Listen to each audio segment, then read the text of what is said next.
Some longer spells of rain in the far northwest of Scotland, but elsewhere across the UK, a mixture of clear spells and scattered showers. Most of the showers will be in the west, clearest skies towards the east. Temperatures staying relatively warm overnight, 15, 16 Celsius. Then we start off Sunday with more showers to come across western and most especially northwestern areas. However, there'll be plenty of sunny spells in between. Any showers do move through quite quickly because we've still got this southwesterly airflow.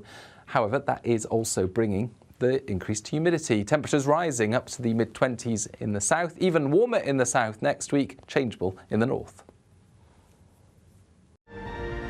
Looks like things are heating up. Boxed boilers, proud sponsors of weather on GB News.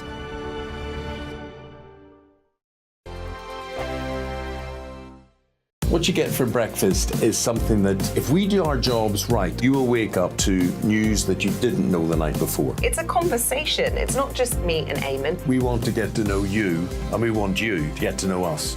From 6, it's Breakfast with Eamon and Isabel. Monday to Thursdays on GB News, Britain's news channel. Westminster is going around in ever-decreasing circles, followed by the media. Britain is broken.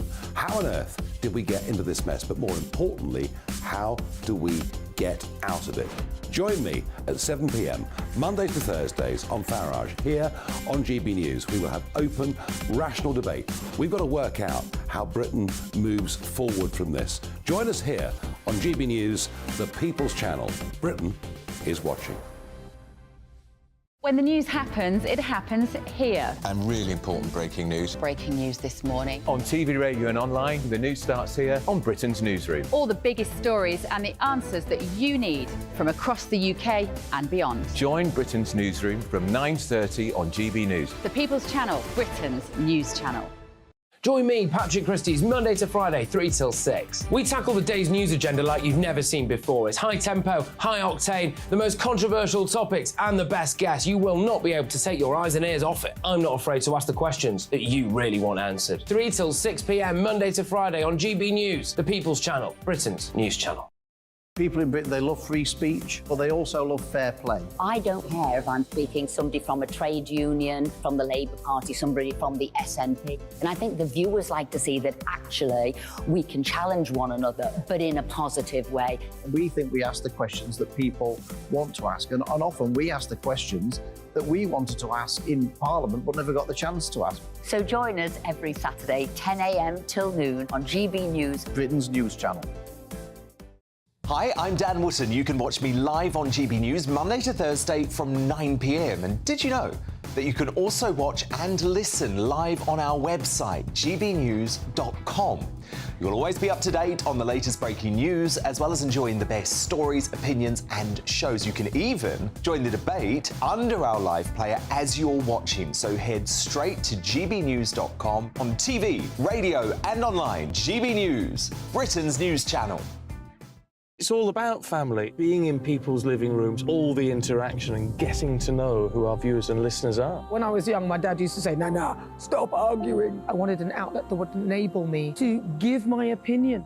People are going through a really hard time right now, and I know that you don't feel like you're being listened to by the establishment. I came to GB News because it's the People's Channel, and I want the audience to have their say on the events of the day. We're dynamic. We do something different. Democracy shows that the wisdom of the nation is in its people. I get to travel to find out what the story is from a personal perspective. The British people aren't fools. We know when we're not being told the full story. We've got to work out how Britain moves forward from this. It's the best country in the world. The establishment had their chance. Now we're here to represent your views. Britain's watching. Britain's watching. Britain's watching. We're proud to be GB News, the People's Channel, Britain's news channel.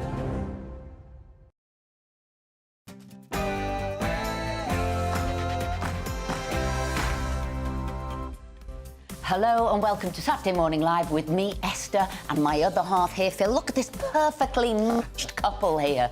Coming up on today's show, Lucy Letby, the neonatal nurse found guilty of murdering 7 babies and attempting to murder another 6. We'll be speaking to a former police detective on how the police caught this cold-blooded murderer. And following the first success of the Don't Kill Cash GB News campaign, we'll be speaking to somebody who goes into pubs and names and shames those people who won't take your cash. Should places be forced to take cash, or should it be left to the free market to decide? We'll be speaking to him later. It's not you, is it, Phil? No, it's not me. But you do it as he does it as well. And is the country going bust? And what are we going to do about it? We speak to political economist Will Hutton about that just a little bit later. And of course, tomorrow morning, everybody will be cheering on the Lionesses in the final of the Women's World Cup. But how does it feel to get to a big final, a big match like that? How do you prepare? You'll never know. I'll never know, no. What does the manager say in the pep talk to stop the players from freezing? Well, who better to ask than Premier League legend Harry Redknapp to tell us what he would be saying if he were the manager to prepare the players for that match.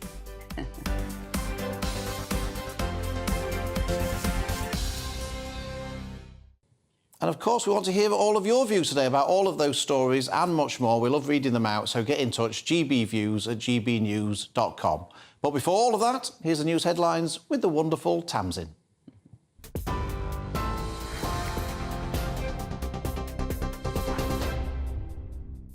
Phil, thanks very much and good morning from the GB newsroom. It's 1 minute past 10. The families of babies murdered or harmed by Lucy Letby say their search for answers continues as investigations into her case widen. The Countess of Chester Hospital has come under scrutiny over whether more could have been done to stop the serial killer sooner. An independent inquiry will examine the hospital's handling of the case. Police will also investigate the care of 4,000 babies who passed through the neonatal wards at the 2 hospitals where she worked. Yesterday, Letby was convicted of the murder of 7 infants and the attempted murder of 6 others. She'll be sentenced on Monday. Psychotherapist Lucy Beresford says her personality may have helped her avoid suspicion for so long.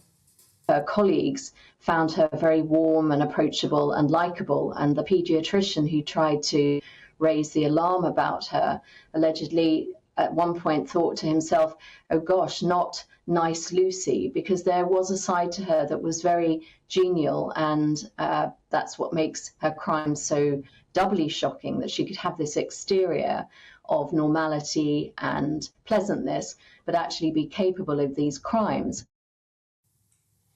Police investigating the murder of Sarah Sharif in Woking are still searching for her family. The 10-year-old's body was found at her home last Thursday morning after police received a call from her father, Irfan Sharif, from Pakistan. Detectives say she suffered extensive injuries over a sustained period of time. Her father, stepmother and uncle are wanted for questioning. They travelled to Islamabad along with 5 children a day before Sarah's death was discovered. Age UK says hundreds of thousands of older people missed out on financial support for their energy bills. The charity claims more than 700,000 households didn't receive help from the Energy Bills Support Scheme Alternative Fund. It was set up for people with non-direct supply arrangements, such as those living in care homes, mobile homes or on boats. But Age UK says the fund had completely flopped due to a complicated application process and a lack of publicity. Workers on cross-country trains are on strike in a dispute over working conditions. Members of the RMT will also walk out over the next 3 consecutive Saturdays. The union's General Secretary, Mick Lynch, accused cross-country of not seriously trying to resolve the dispute. The manager of the Lionesses says her team are buoyed by the level of support for them ahead of the World Cup final on Sunday.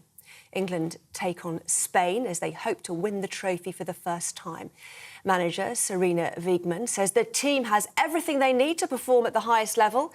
Lauren James, who served a 2-match suspension following her red card against Nigeria, could start tomorrow. This is GB News across the UK, on TV, in your car, on digital radio and on your smart speaker by saying play GB News. That's it. Now, though, it's back to Esther and Phil.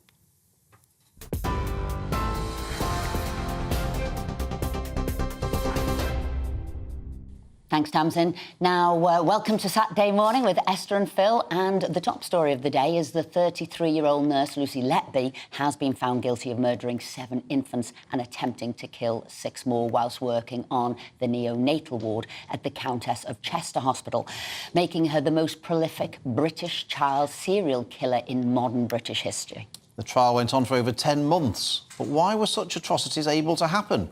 And what needs to be done to ensure that it can never happen again?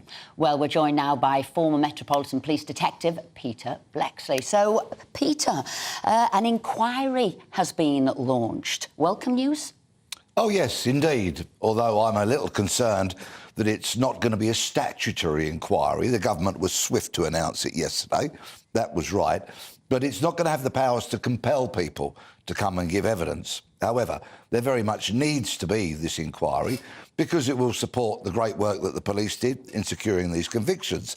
But, and it's a very big but, myself and an increasing number of people that I speak to are quite frankly sick to the back teeth of all these inquiries when they're announced, because what invariably happens is that somebody in a sharp suit stands on top of a set of steps at the end of it all and says lessons will be learned. And quite frankly, they're not.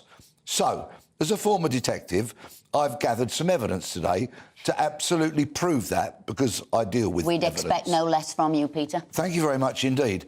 Beverly Allett, that odious person who murdered 4 babies when she was a nurse and injured many more, was convicted in 1991.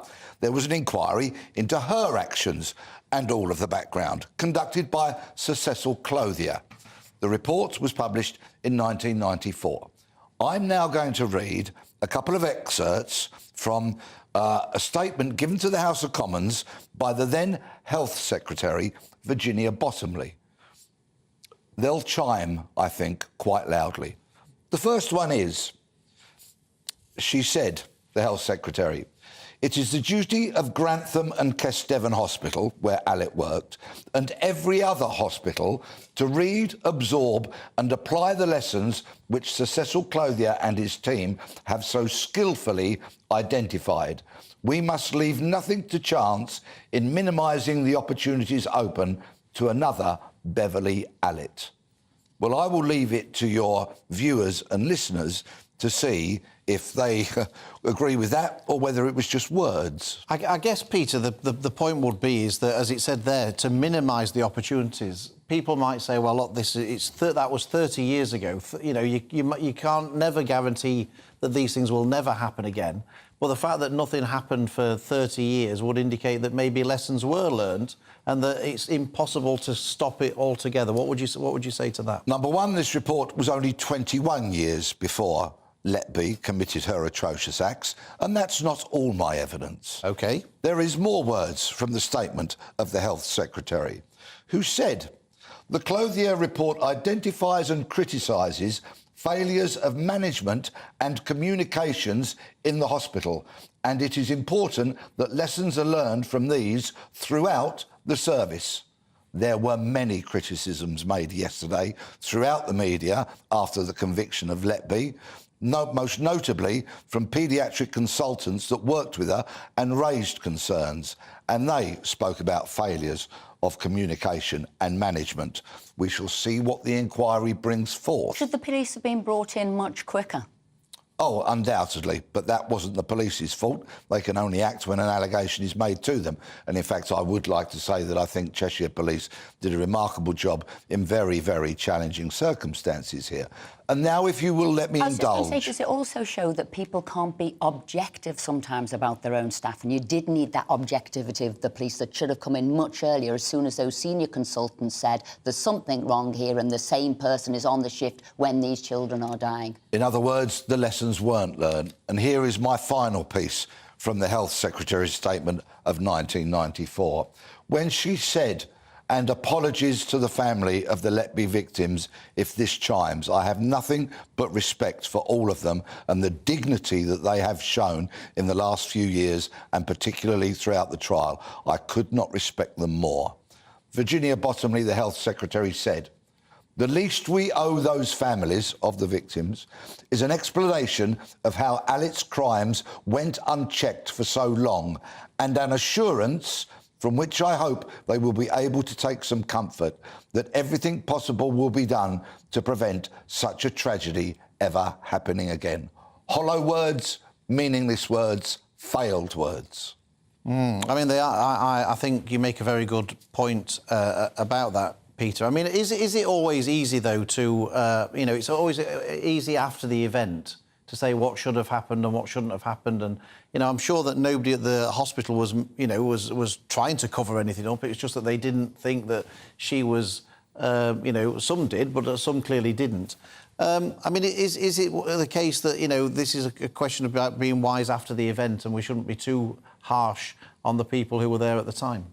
I've been called much worse names than a hindsight engineer, but I will let the words of the Health Secretary in 1994 speak for themselves. Let's look at what we now know about the vile Lucy Letby. Let's look at what we know from the doctors and paediatricians who repeatedly tried to raise concerns, and their words were either ignored or fell on deaf ears. We will be speaking to a psychologist later about the mind of the murderer and obviously Lucy's mind here. But do you think this case was so chilling because she managed to deceive so many people? She was not, as people would have perceived, as a murderer. Her friends were standing by her, calling her innocent Lucy, vanilla Lucy. They were thinking that she was a wonderful nurse. Any pragmatic and experienced detective will tell you that it's largely a waste of time trying to get in the head of someone who is so disturbed that their actions make no sense to regular detectives. Follow the evidence, build a case, and just like Cheshire Police did in this one, secure convictions. Peter, thanks ever so much for coming in this morning. We very much appreciate your expertise and also for going through those reports from 1994, where clearly what happened then has clearly happened again.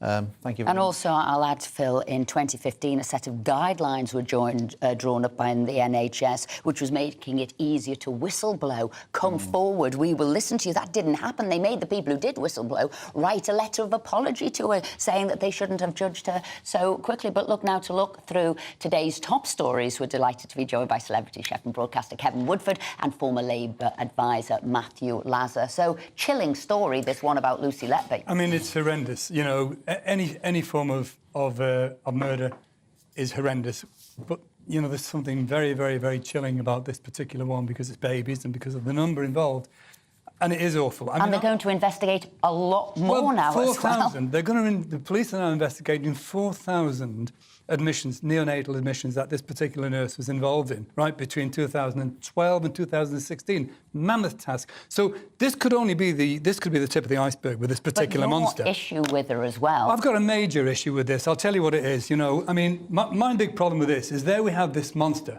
who's now been formally convicted of 7 murders. And 7 attempted, 6, you know, as well, which, you know, haven't been proven. But the fact of the matter is, Esther, that on Monday, this monster, that's the only way of describing this woman, I wouldn't even call her a woman, this monster, does not have to appear for the sentencing. And I think that's totally wrong. I know Alex Chalk at the moment, Justice Secretary, is planning to sort of try and change the law on this. But why again? Peter's right. We're always in a situation where it's after the event. And now this is after the event. The parents have suffered enough of this from this monster, and yet she's even refusing to watch the sentencing on a video link. How can she possibly get away with that? The judge could get her for contempt of court and add an extra or up to 2 years extra on a sentence. And we've had this before, people not turning up for sentencing. And they should get extra years put on. But how many extra years? Where do we go with Esther at the end of the... You know, where is the sentence? I obviously don't want to preempt what the judge might do, but surely this must be a case for a whole life tariff, completely. and therefore, You would think so. And therefore, if this doesn't get a whole life tariff, it's very difficult to see what does. Well, maybe there are other things like no visiting rights for however long. I mean, you might say, "Oh, that's harsh," but you need something else. If she hasn't got is not turning up for the sentencing, you have to think of other things that she will need to be deprived of because that is not right. No, that it's the ultimate snub to the victims' families, and it's just. I mean, as you say, Kevin, there's talk from Alex Chalk about if there's anything to be done in legislation, and obviously that would go through absolutely cross-party and, you know, basically at speed, wouldn't it? Because I think this is it's just horrendous that we've seen How this. do you drag somebody in to watch a sentencing if they're not going to do it? That's why I say you're going to have to deprive visiting rights, deprive something else. Maybe you can't add any more to a sentence because she's going to have the longest sentence. But something else does need to be done. If whatever the law needs to be changed, it needs to get changed. And I think everybody will be united in the Commons on that, I'm sure. Any other stories that caught your eye? Yeah, well, I mean, you know, it's we can't really run from the lionesses. Just to go on to a sort of slightly lighter front. I mean, obviously, after yesterday's, you know, we've been all digesting yesterday's court ruling. But on the lionesses, what is going on? Why is the Prime Minister and why is, more particularly, the Prince of Wales, as he rules over, he is the king, the president of the FA, but also, you know, he and his dad are the rulers of Australia. Which I'm a half Aussie, so, you know, I was a bit... the last match was a bit split personalities. So this one I'll be able to cheer the Lionesses on. Now the Aussies are out of the way, they're just hosting. But what a snub, both to Australia, but more particularly for us, to our Lionesses. Well, I have to say, Matthew, we have actually put out a poll, a tweet poll, saying, do you think that Prince William should be there, the Prime Minister should be there, but particularly Prince William as the President of the FA? I do actually think it's a snub. I don't really think... What's the hardship? Couldn't he have got a last-minute flight? He said something like, oh, for green purposes, I don't... environmental issues, I'm not getting on a plane. Have to say, what a load of rot. That doesn't stop them when they're going on holiday, does it? Well, I mean... when they go skiing. You're you know, a former advisor to the Labour Party. Is there a question here that the Prime Minister can't do right for doing wrong? That if he doesn't go, it's a snub to the Lionesses and it's an outrage and he should be there. And if he does go, he's going on some junket, he's glory-seeking at the last minute and all this kind of thing. That whatever a politician does in this space, they're going to get criticised. Yes, I think that is a danger, but I think everything's on balance, and I think on balance, I think that yes, of course, there'd be some cynics if he went, there'd be some critics, but I think it's such an important moment, the first final since 1966, first World Cup final that the England side's been in, that he should definitely go, and I think between him and they could share a plane to keep the green credentials. Just go on a regular flight. Or go on a regular flight, absolutely. First business class. I think it's a if it was the blokes, they'd be there. If I was doing the PR, you know, and the comms for somebody, I'd say, bloomin' heck, of course you have to be there. And other people I read this week saying, actually, it's quite sexist. They were quite sure if the men were in the final. Absolutely, of course. What do you think about that, Kevin? I mean, I suppose some people, you know, everyone's cheering on the Lionesses and everything, but some people might say, look, you know, it's brilliant and all the rest of it, but it's not as important as the men. That's the... What would you... Can I just say, Mr. D, fighting talk. That's your weekend sorted. You're going to be in the doghouse. I didn't say that I said that. I said some people might say... Maybe I should go to Australia to get away from him to watch the game. Well, come with me on my passport. He should be there. Is the Women's World Cup final as important as the Men's World Cup final? Of course it is. Of course it is. And let's give some credit to Boris, because we don't often give him any credit. But there's the great piece by Boris today in his writing, in his little article, where he talks about if it was up to him, he would drag the Taliban in to watch the final, just to show Boris, and the world would show Boris. Boris would show the world exactly what we should be doing to promote ladies these days. And can I just say, have you seen the bunting in the front of number 10? It's absolutely pathetic. It's in the Telegraph, got a great picture. It's literally two sort of... It looks like they got them at a petrol station. free with a fill-up. I think we can do better than that. If we can't get on a plane, can we get the bunting out? Being careful on with taxpayers' money, Matthew. Rishi's rich enough, he can afford to pay for a bit of bunting himself. What if he went to a pub with some of the parents of the players if they weren't over there? Or that's not good enough. No. OK, next story. Now, it's a heavy news day and all the rest of it, but we've got to... It's a Saturday, try and be a bit more light-hearted as well. And these stories, as you all know, catch my eye in the Sun. Page 18. Every time I'm sat next to you, Phil. Yeah. It's a dangerous position to sit in. It'll either be naked women or sex. Page 18. Now, in the second hour, I've got an even better one than this. Hang fire, because in the second hour, I've got an absolute belter. But this one will just to keep you going for now. This is a warm-up. This is a warm-up act. Page 18 of the Sun. 2-hour sex to burn fish and chip calories. Lovers can burn off the calories from fish and chips by having sex, but it would take them nearly 2 hours. Couples burn an average of 162 calories between them for every 10 minutes in the sack, boffins say. Phil, you've had your last ever portion of fish and chips. I thought you were about to say your last ever portion of I'm not sure I've worked off the mushy peas, to be perfectly honest. One chip for every 3 minutes. Can you work off the fish? Please don't go there. No? No. As I said, I'm not into fish and chips. listen, we were looking forward to seeing you in the next hour, but as he said, he's got an even twerk in the next hour. You might disappear. You might disappear off before we do. Have you got another story there? Yeah, just a very quick one. I love the story that relates to Sylvie Berman, the ex-French ambassador, who's criticising and slagging off our Rishi because she's saying, look, it's impossible. The fact they can't stop the boat, it's not going to happen. The fact that we give them 480 million is irrelevant, right? Because what I think we should be looking for out of the 480 million is accountability, some sort of a business plan and some sort of an audit at the end of the day to see what are we actually getting for the money, because I don't think we're getting anything. Payment by results. That's what it needs, isn't it? That's exactly what I'm saying. It should be by results, purely by results, nothing else. I mean, the footage we've seen of the boats going, sort of being pushed into the sea while holidaymakers frolicking in the sand are absolutely extraordinary. Yeah. That's not getting a lot for 480 million. So certainly, and she's exposed the truth. A drone would tell us exactly where the problems are, and then we can deal with it. Perfect. Thank you both very much. We'll see you in the next hour. If we're brave enough. If you're brave enough. For my belting story in the next hour. Belting story. Coming up, we'll get an update on GB News' Don't Kill Cash campaign by speaking to a man who is pushing back against pubs who are going cashless. See you shortly. What you get for breakfast is something that, if we do our jobs right, you will wake up to news that you didn't know the night before. It's a conversation. It's not just me and Eamon. We want to get to know you, and we want you to get to know us.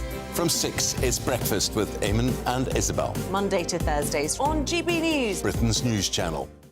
Westminster is going around in ever-decreasing circles, followed by the media. Britain is broken. How on earth did we get into this mess? But more importantly, how do we get out of it?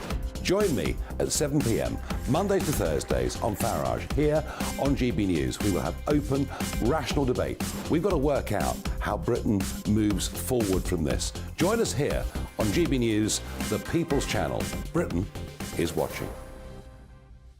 When the news happens, it happens here. And really important breaking news. Breaking news this morning. On TV, radio and online, the news starts here on Britain's Newsroom. All the biggest stories and the answers that you need from across the UK and beyond. Join Britain's Newsroom from 9:30 on GB News. The People's Channel, Britain's news channel.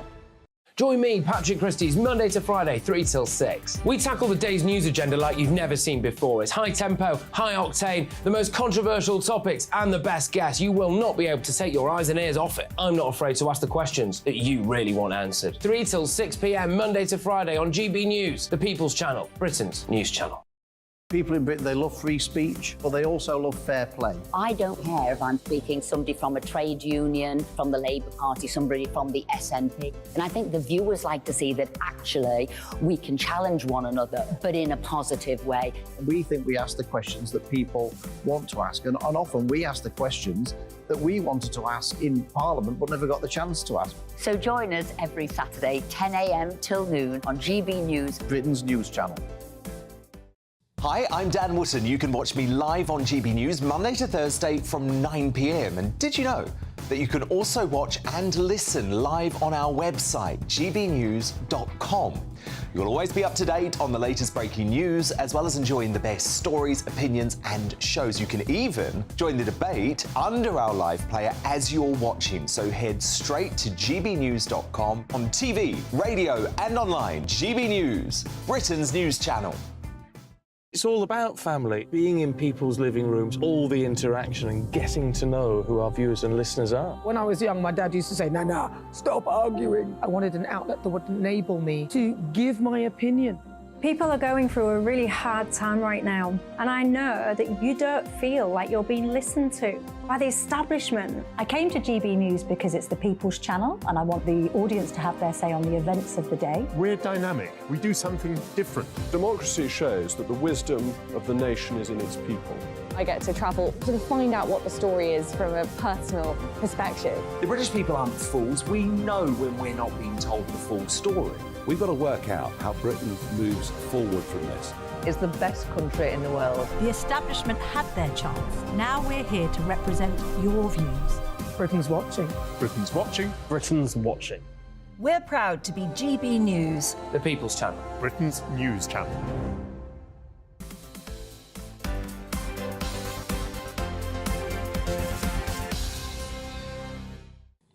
Welcome back. It's 10:25. Now, according to UK Finance, 23% of all payments were made with cash in 2019. That's a massive 60% decrease from a decade earlier.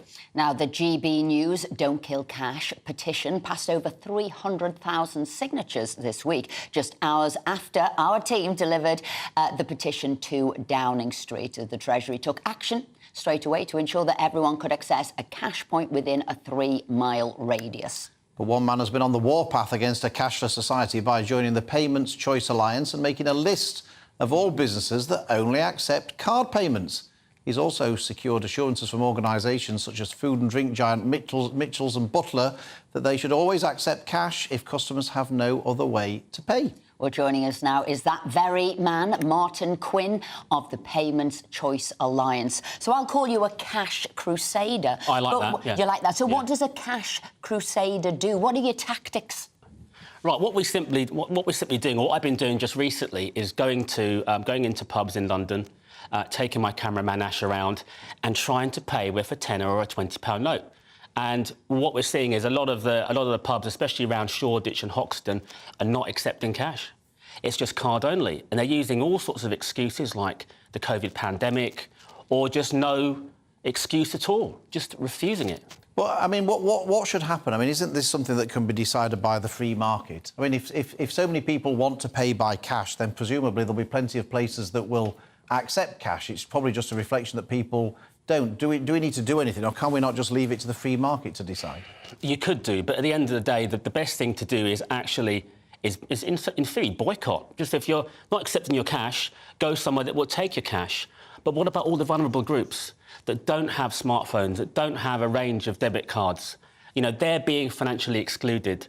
And why should they be excluded when you can actually just put a till drawer in, load it up with change and accept it? But many businesses say, you know, you say they don't have any excuses, but I know some businesses say that, you know, they fear theft. They have theft from the members of staff, from other criminals coming into their shop, whatever it might be. By going cashless, it means that they're stopping any chance of theft, either internally or externally. Isn't that a reasonable way for them to seek to overcome the problem of theft that does them so much damage? Well, it might be, but you could argue that the police should be trying to catch shoplifters as well, and then they've got security guards. But just think of it another way. Look at the amount of fees that Visa and MasterCard are charging. You know, some small businesses, up to 3.5%, they're being charged per transaction. If you've got a small pub or a small shop, you know, that could be up to hundreds of pounds of fees you're losing out of your bottom line every single month. And if you just took cash, you would save those fees.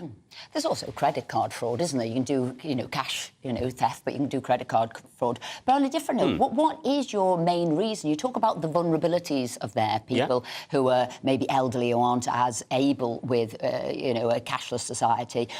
But other people talk about freedoms, and removing cash removes freedoms. I mean, what is your argument to keep cash? Well, it does. I mean, what we simply want is a Payment Choice Act passed. Now, what that means is that we need to compel businesses in law that they must accept cash, must accept cards, full stop. There are actually payment choice laws been passed in France, Norway, Spain just recently, and certain states in the US have actually passed it. So there's a political will. It can be done. We just need this government or the next government to just pass a Payment Choice Act. Access to cash is brilliant. Delighted what GB News have done, but that's only half the story. So when you say payment choice, that means you would force every business to accept everything. So if what I'm saying is there might be some businesses who only accept cash because they don't want to pay the credit card fees or whatever it might be. But in the same token... So would you force them to take cards? Well, they'd have to. That's a payment choice. We need the choice there, because that would be our argument. They need to take both. End of story. Some retailers, there's a butcher near me in Carshalton, and on his window he has card transactions. It has to be over £8, but there's a cash point next door from the co-op, so he just directs them there to take money out. But in other words, so he's obviously being his profits are being eaten by these card fees. Hence, he said £8 is his limit. But how would that happen with your forcing people to take everything? Would he be able to still do that? Well, he'd have to. Obviously, he's got a card machine in there. He still takes it. He takes cash, he takes cards, but he's got a limit of £8 per transaction. Martin, thank you very much. But what I would say before you go was we need your constituents around the country. Write to your MP, paymentchoicealliance.org/take action. Write to your constituents, like Lauren Allen actually wrote to you. That's Martin's just put in a broadcast there. So thank you for that, Martin. And we obviously want to know what you think. Do you think places should be forced to take cash, cards, everything that you want to pay? Is he right or is he wrong? Or should it be left to the free market? Should it be left to businesses to decide for themselves? You let us know what you think. gbviews@gbnews.com. And has the UK gone bust?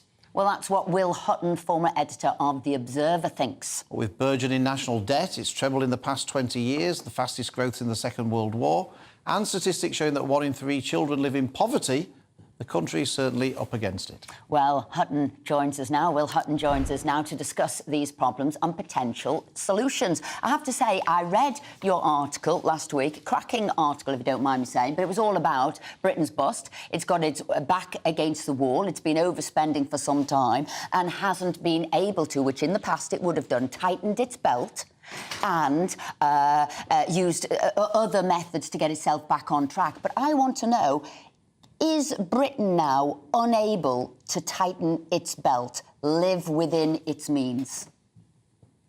I know it can do that, but it's going to be very protracted, and there's a lot of risks in doing it. Actually, that's the other issue, I think. So, for example, I mean, you could kind of raise interest rates to protect the pound. You could raise taxation by more than we currently are doing. You could cut public expenditure. But the problem with all those options is that public services are so near the bone, and the way tax is structured, a lot of ordinary people would find themselves in the middle of a cost of living crisis, really feeling it. So, obviously any country, any economy can tighten its belt, but actually, there are limits to kind of being able to do that without tipping people over. And a lot of our financial structures, I mean, house prices are 12 times average earnings in London. They're 9 times average earnings in the rest of the country. And people like to support house prices requires people having, disposable income at their fingertips. And if they don't have it because having to pay taxes to claw the country out of trouble, you could see a crack in the housing market. So it's all, we're walking a tightrope. I think it's fair to say that you're on the sort of the left of the political spectrum rather than the right. And so I was rather intrigued by this because historically it'd be conservative politicians who would say there is no money, and it would be people on the left who'd say, yes, but hold on, we're the 6th richest country in the world and there is money if you want there to be money and all the rest of it. And I was rather intrigued that the words that you used in your article, let's stop kidding ourselves, that we're a rich nation and get real, the UK's gone bust. In the past we could fight our way out by belt tightening. The UK's been living beyond its means in every way. It's not really the kind of message that you would normally associate with somebody on the left, is it? Well, I mean, you can call me left, and I like to think of myself as kind of liberal or social democrat, really. But there are realities to the economic situation at the moment, and I mean, productivity is dire. It hasn't. It's been frozen virtually for 15 years, and I suppose part of the point of the article was to say, where you sit on the political spectrum, right or left, we need a kind of coming together and a recognition of how deep the kind of issues are, and consequently kind of a national discussion about what to do. I mean, I don't think that, the tax cutting agenda of Liz Truss would work. I think we have to really think about kind of investment. we're going to have to persuade overseas investors who hold our currency that actually what we're doing makes sense. We are, as I said in the article, dependent on the kindness of strangers. So it kind of, and I think some change in the machinery of government's required, and some reform in the City of London is required. There are some kind of hopeful auguries. I think that, I was very pleased to see Jeremy Hunt in the Mansion House speech tiptoeing towards persuading our pension funds they should take more risk and back British startups and scale-ups. That's got to be done at much bigger scale than Jeremy Hunt's. But I think just quickly, if we can. There was what struck me. There was no mention in your article of the impact of locking down the economy for 2 years and the drastic consequences that's had for the economy and for national debt and all the rest of it. I wondered why you hadn't mentioned that. But I was also intrigued by what you said about risk and enterprise. Supporting risk and enterprise is what you said. What does that look like in the real world? Does that mean tax cuts for entrepreneurs? Does it mean, how do you see promoting risk and enterprise? Well, there's a lot of things to do simultaneously. But I do think that, for example, here's a piece of good news. Britain has got 44 unicorns. That's companies which are $1 billion of market capitalization. They're not publicly quoted. And only China and the United States have got more than us. But they're just single standalone companies. They don't constitute industries. And what I would like to see is the establishment of a future growth fund, pension funds paying money into it from the defined contribution pension funds, as floated at the Mansion House speech in July, and then really get behind these startups and scale-ups in a big way. It's really kind of if you talk to them, it's the second and third and fourth and fifth round of financing that stultifies their growth. But that's just one tiny thing. Money spent on R&D. Get behind infrastructure spending, really scale up the UK Infrastructure Bank, really scale up the British Business Bank.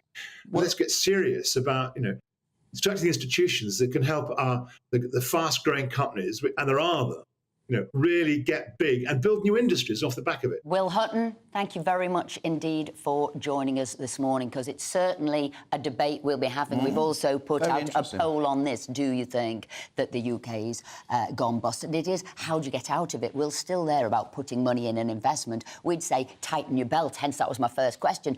Can we no longer tighten our belt? Do politicians always keep giving money away? They haven't stopped HS2. There isn't other things they're saying that we can't do. Yeah, no, Will is not of my political ilk, really, but he's a free thinker, and I think he's always very interesting to And he started the conversation that other people weren't prepared to have. Absolutely.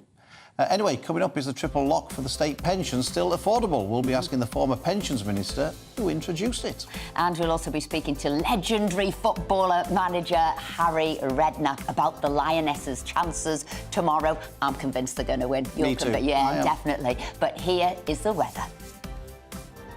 That warm feeling inside. From Boxed Boilers. Proud sponsors of weather on GB News.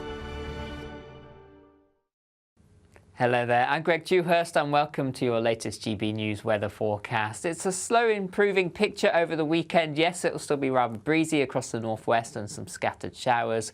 Storm Betty's starting to ease and move away now, so the isobar's starting to widen as high pressure builds in from the south. So there will be showers, but plenty of warm sunny spells too. For Saturday afternoon, we've got a scattering of showers across England and Wales. Best of the sunshine towards the southeast, where winds will be lightest. Winds still gusty towards the northwest, but easing as the day goes on. Still showery outbreaks of rain pushing northwards across Scotland. Heavy showers for Northern Ireland. Temperatures generally reaching the low 20s, but towards 25 or 26 across southeast England. So in that sunshine, it will be quite a warm afternoon. Into the evening time, still a few showers around. The low pressure system just starting edging away a little further, so there will be a few showers and the winds easing here. Clearer skies towards the east of the UK, and temperatures still fairly warm night to come, holding up in double figures, 14 to 16 Celsius across many areas.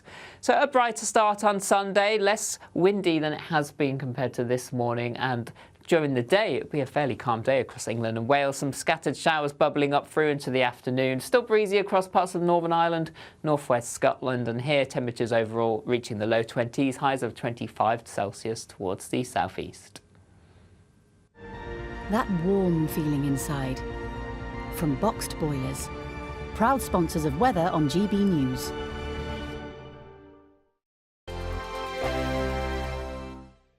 The Live Desk with me, Mark Longhurst. And me, Pip Thompson.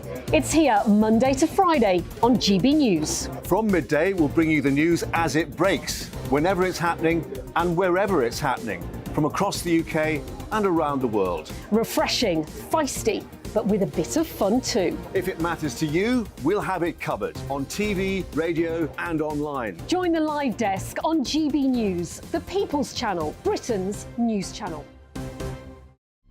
Weeknights on GB News from 6 p.m. You'll always get drama. Please stop, Michelle. I know, yeah. Please stop. Should I just shut up? Romance. You like me, I like you. There you go. There you are. Well, don't tell anybody. Adventure. Etc. That's the whole point. But and action. Sergeant, the big green, my superstar panel that are already at it. They're fighting. It's going to be quite a show. Only on GB News, the People's Channel, Britain's news channel. So Jubes and Co, we tackle the issues of the day with real robust debate, both sides of the fence, battling it out with me in the middle with my forthright opinions and views, and often really interesting things happen because you start with a position and then by the end of the debate you find actually, well, I might not have thought about that one. What we need in this country is 2 new political parties. you should maybe think about doing a 2024 calendar. I'm Michelle Dewberry and I'm keeping you company right through until 7 o'clock this evening. GB News, the People's Channel, Britain's watching. Monday to Thursday, 9 p.m. till 11 p.m. Join me, Dan Wootton. I'll bring you the sharpest takes and hottest debates. Do you not believe in prisons? I don't believe in prisons. I'm completely stunned. I guarantee you there'll be no spin, no bias, no censorship. I actually was personally quite offended by it. And no reason to go to bed. So I guess they've always been quite woke. That's Dan Wootton tonight on TV, radio and online. Monday to Thursday from 9 p.m. till 11 p.m. on GB News. The People's Channel, Britain's news channel. In a world of dull and predictable radio and TV shows. Oh, hi. On Mark Dolan tonight, we've got big guests. We drill into the big stories of the day. The show adds up to a brilliant listening and viewing experience. Mark Dolan Tonight is the most entertaining current affairs show ever, and that's a fact. That's Mark Dolan Tonight, Friday, Saturday and Sunday from 9. Only on GB News, Britain's news channel. Like all families, we have arguments every now and then, but actually we agree on what the mission of GB News is, and that's the most fundamentally important thing. GB News provides the kind of platform that lets all voices be heard. We don't hold back. We're free to say what we really think. Just because some people who live in a tiny little Westminster bubble think that their particular story is important, that's not the most important story for me. And often they will be difficult stories, stories that you won't find on the establishment media. Because what people think in the north of England may be very different to what they're thinking in the home counties. We're going to carry on telling the world what life is really like for households up and down the UK. We love to be in your car, in your kitchen as you're having your breakfast. Whatever you're doing, you are part of the show. If it matters to you, it matters to us. Britain's watching. Britain's watching. Britain's watching. We're proud to be GB News, The People's Channel, Britain's news channel.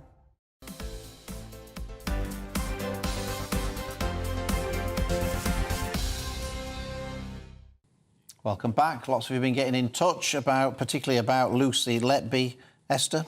Yes, Carol here saying what many of our viewers are thinking, and that's, she said, I feel this person, Lucy Letby, must be forced to appear in court for her final sentencing, for her, for the families, for the jury, for the authorities, and so that she understands the enormity of her actions. Otherwise, justice has not been served. Keith says, your presenters and guests are constantly referring to this convicted person as evil and a monster.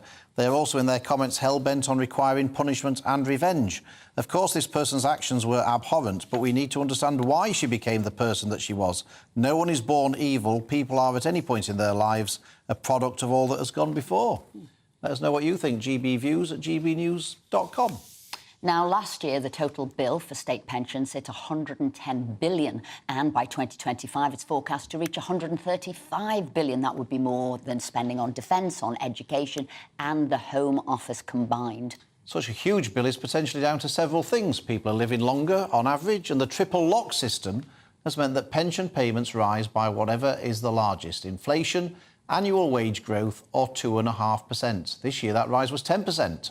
Now, it's been reported that 30% of respondents to a new pension poll said that they do not think that pensions would exist in 30 years' time. Many of those who took part in the poll also thought they would not retire until their 70s, or doubted if they would ever be able to retire at all. Well, join us now to look at this situation is Sir Steve Webb, partner at former Lib Dem Pensions Minister and partner at LCP. Steve, thanks so much for joining us. Many people say that the triple lock is unsustainable. You were the Pensions Minister who introduced the triple lock. This is your baby. Are people right to say it's no longer sustainable? I don't think they are. And if you go back to 2010, the reason it started in the first place was because of the previous 30 years. And over that 30 years, the policy was to link the pension just to inflation. So you'll remember 1 year the pension went up 75 pence and there was a big outcry because it was just inflation. And the reason that matters is pensions are to replace what you used to earn. You know, if you've been used to earning 30,000 a year, 30,000, and suddenly the pension's 10,000, that's a massive drop. Now, yes, we hope people will have private pensions as well, but many don't. So the pension, the state pension, has to have some link to what people are earning. And for 30 years, it didn't. So the point of the triple lock was a formula, a ratchet, if you like, to try and recover the damage done in 30 years. And here we are 13, 14 years later, and we've started to recover, but there's still some way to go. Steve, it seems to me over the years, it's always either gone up with wages or it went up with inflation. Then there was a triple lock. Are we saying we're constantly going to have to refine how pensions are operated? I mean, did you think at the time that the triple lock would be a temporary measure?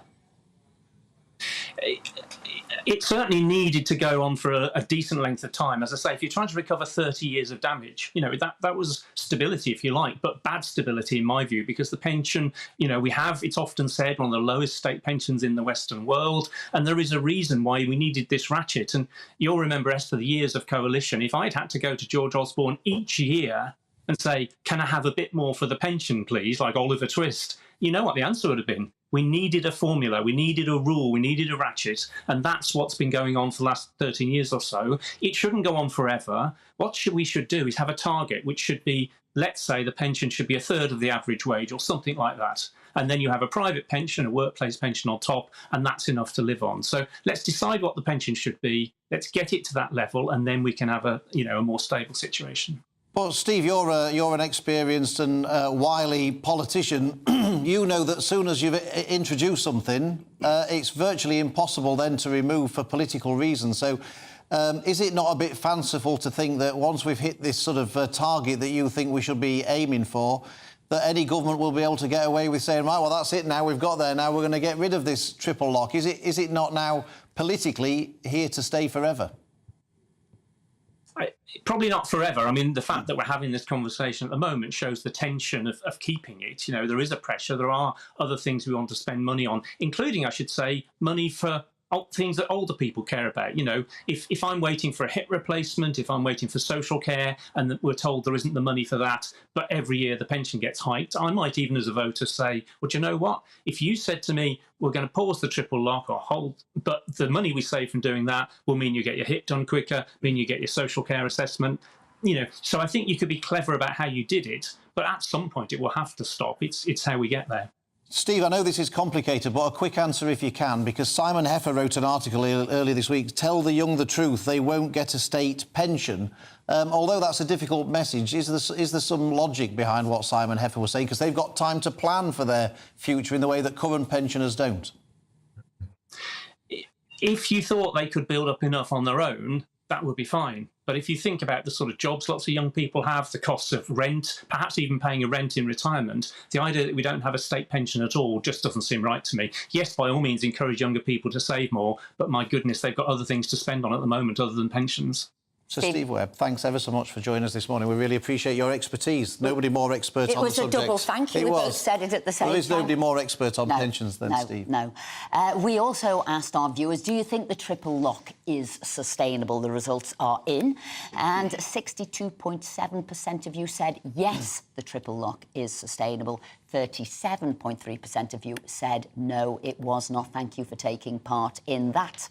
Now, tomorrow, the England women's team is set to compete in their historic World Cup final against Spain after they beat Australia 3-1 in that fantastic semi-final on Wednesday. It's the first time England have ever got to the Women's World Cup final. However, Prince William and the Prime Minister have been criticised for not attending the final. Well, potentially 24 hours and 90 minutes away from their first ever World Cup crown. We're now joined by former Premier League manager and legend, Harry Redknapp. Harry, thanks for joining us. What I'm intrigued to know from you is that, you know, if you're the manager of a team and they're about to take part in, you know, the biggest game of their career, what do you do? What do you say to those players to make sure that they don't sort of freeze on the big occasion? I think you just got to try to keep them relaxed, Phil, you know, and, you know, you don't want to be putting, there's enough pressure on the game. The whole country is willing them to win. So I think you've got to keep it relaxed and have a bit of fun around the place as much as you can and really not get them too hyped up and too tense about the game. Just go out and play, do what you've done so far to get us to this final. If we do that, we'll win the game. That's got to be the message, really. Don't, you know, just relax, and it's a great opportunity to go out and make history, but, you know, without don't overdo the pressure on them. Just keep them up and keep them relaxed as much as you can. It's just a day, 24 hours to that game. Obviously, I'll never be 24 hours before that game. What will they be doing now? What will they be doing, those girls?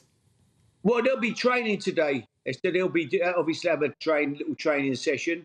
It won't be anything too hectic. It will be quite.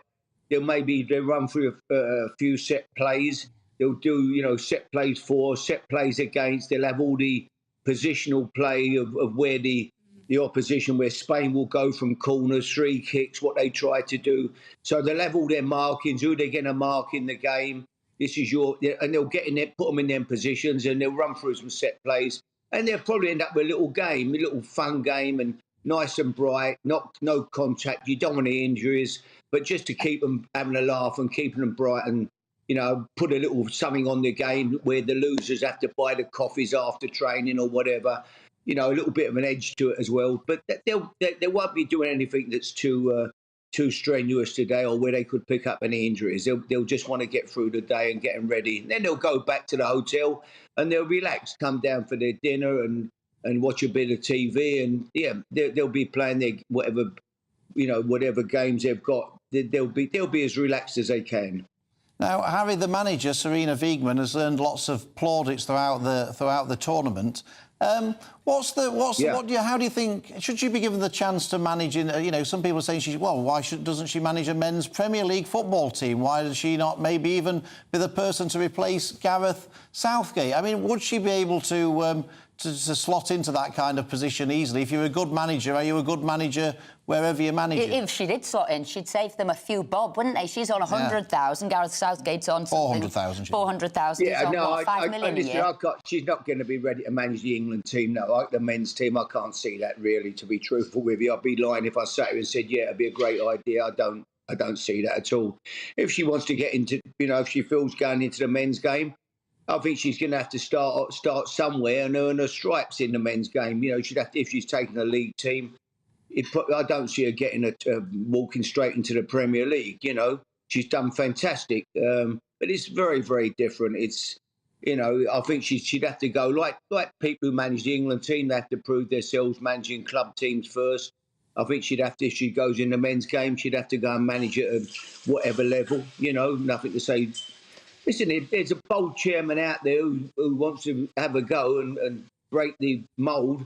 Fantastic. And if she can do it, it'd be great. Why not? But I'd be lying if I said I could see her being the next England manager after Gareth Southgate. I really don't see that at all. Now, Harry, just quickly, I thought of you when I read this in the Daily Star today, page 18. It's about Alex Ferguson. His right-hand man, Rene, has written a book saying about when Alex Ferguson, they were all waiting to get on the train for an away game, and Alex Ferguson missed the train because he was too busy watching the racing on his phone, and everyone took the mickey out of him, and he fined them all a week's wages for taking the mickey out of him. Have you ever missed a thing because you were too busy watching the racing, Harry? Because it strikes me as the type of thing you would do. No, but I did have some great days with Alex. I mean, I used to get in the dressing room and, at 2 o'clock we'd take the team sheet in, me and Fergie, and then we'd go back and you had that 50 minutes or so, which is the longest 50 minutes when you're waiting for the game to start. The players are out on the pitch having a warm-up. They're doing all their exercises. I used to go in Alex's office and we'd watch a bit of racing on TV, yeah, for sure. But, you'd done all your work all week. You had your set plays organised. You had their team. There's nothing to do. You're just sitting in that dressing room all on your own because everybody else is out on the pitch, stretching, warming up, doing their exercises, the fitness coaches, your assistants. So I just would go and join Alex and watch a bit of racing in his room before the game. Harry, thanks for that. We've got to go, but thank you so much for joining us today. And coming up in the next hour, obviously more on the murderer Lucy Letby, as well as more on the Lionesses and their final. Looks like things are heating up. Boxed Boilers, proud sponsors of weather on GB News. Hello there, I'm Greg Dewhurst and welcome to your latest GB News weather forecast. It's a slow improving picture over the weekend. Yes, it will still be rather breezy across the northwest and some scattered showers. Storm Betty's starting to ease and move away now, so the isobar's starting to widen as high pressure builds in from the south. So there will be showers, but plenty of warm sunny spells too. For Saturday afternoon, we've got a scattering of showers across England and Wales. Best of the sunshine towards the southeast, where winds will be lightest. Winds still gusty towards the northwest, but easing as the day goes on. Still showery outbreaks of rain pushing northwards across Scotland. Heavy showers for Northern Ireland. Temperatures generally reaching the low 20s, but towards 25 or 26 across southeast England. So in that sunshine, it will be quite a warm afternoon. Into the evening time, still a few showers around. The low pressure system just starting edging away a little further, so there will be a few showers and the winds easing here. Clearer skies towards the east of the UK, and temperatures still fairly warm night to come, holding up in double figures, 14 to 16 Celsius across many areas. So a brighter start on Sunday, less windy than it has been compared to this morning, and during the day, it'll be a fairly calm day across England and Wales. Some scattered showers bubbling up through into the afternoon. Still breezy across parts of Northern Ireland, northwest Scotland, and here temperatures overall reaching the low 20s, highs of 25 Celsius towards the southeast. Looks like things are heating up. What you get for breakfast is something that, if we do our jobs right, you will wake up to news that you didn't know the night before. It's a conversation. It's not just me and Eamon. We want to get to know you, and we want you to get to know us. From 6, it's Breakfast with Eamon and Isabel. Monday to Thursdays on GB News, Britain's news channel. Westminster is going around in ever-decreasing circles, followed by the media. Britain is broken. How on earth did we get into this mess? But more importantly, how do we get out of it? Join me at 7 p.m, Mondays to Thursdays on Farage, here on GB News. We will have open, rational debate. We've got to work out how Britain moves forward from this. Join us here on GB News, the People's Channel. Britain is watching. When the news happens, it happens here. And really important breaking news. Breaking news this morning. On TV, radio and online, the news starts here on Britain's Newsroom. All the biggest stories and the answers that you need from across the UK and beyond. Join Britain's Newsroom from 9:30 on GB News. The People's Channel, Britain's news channel. Join me, Patrick Christie's, Monday to Friday, 3 till 6. We tackle the day's news agenda like you've never seen before. It's high tempo, high octane, the most controversial topics and the best guests. You will not be able to take your eyes and ears off it. I'm not afraid to ask the questions that you really want answered. 3 till 6 p.m, Monday to Friday on GB News, the People's Channel, Britain's news channel.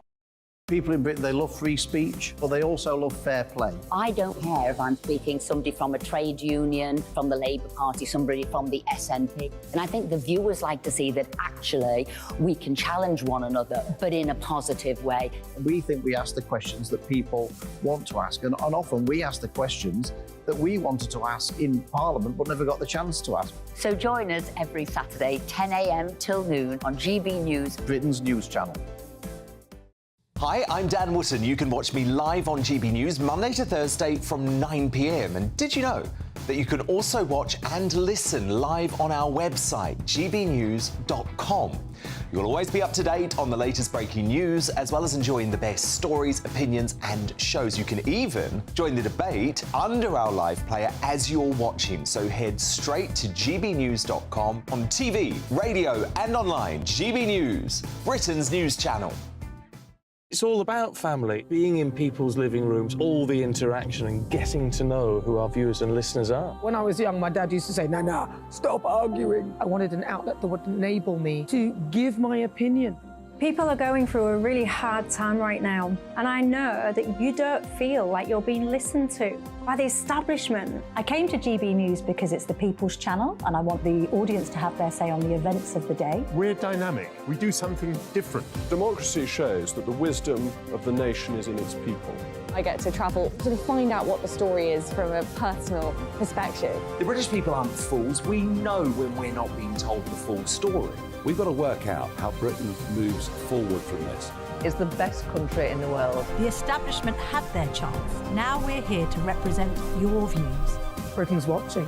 Britain's watching. Britain's watching. We're proud to be GB News. The People's Channel. Britain's news channel.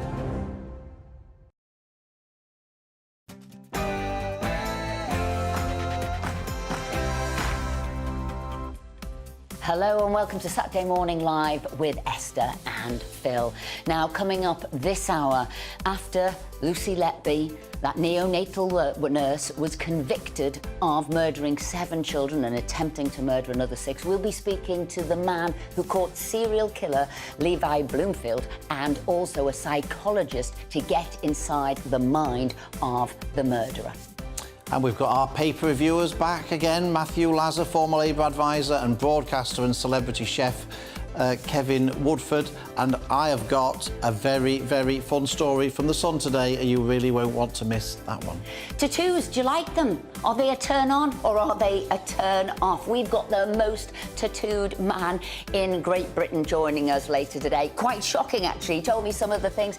How about your eyeballs, getting your eyes done as well? He said it's obviously a very different procedure, but we'll be speaking to him about why he's done it. We don't agree about this. Esther quite likes tattoos. I quite like tattoos. Well, he's got a lot, though. He's got a lot. I hate tattoos, so we want to know what you think about that. And, of course, it's Saturday, so it's Sport and Showbiz with Aidan McGee and Hayley Palmer. And, of course, lots of focus will be on the Lionesses final against Spain tomorrow, where we'll all be cheering them on.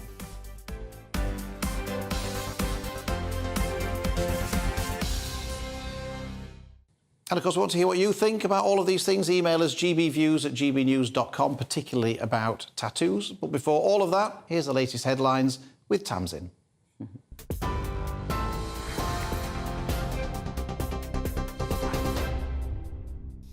Phil, thanks very much and good morning from the GB Newsroom. It's 1 minute past 11. The families of babies murdered or harmed by Lucy Letby say their search for answers continues as investigations into her case widen. The Countess of Chester Hospital has come under scrutiny over whether more could have been done to stop the serial killer sooner.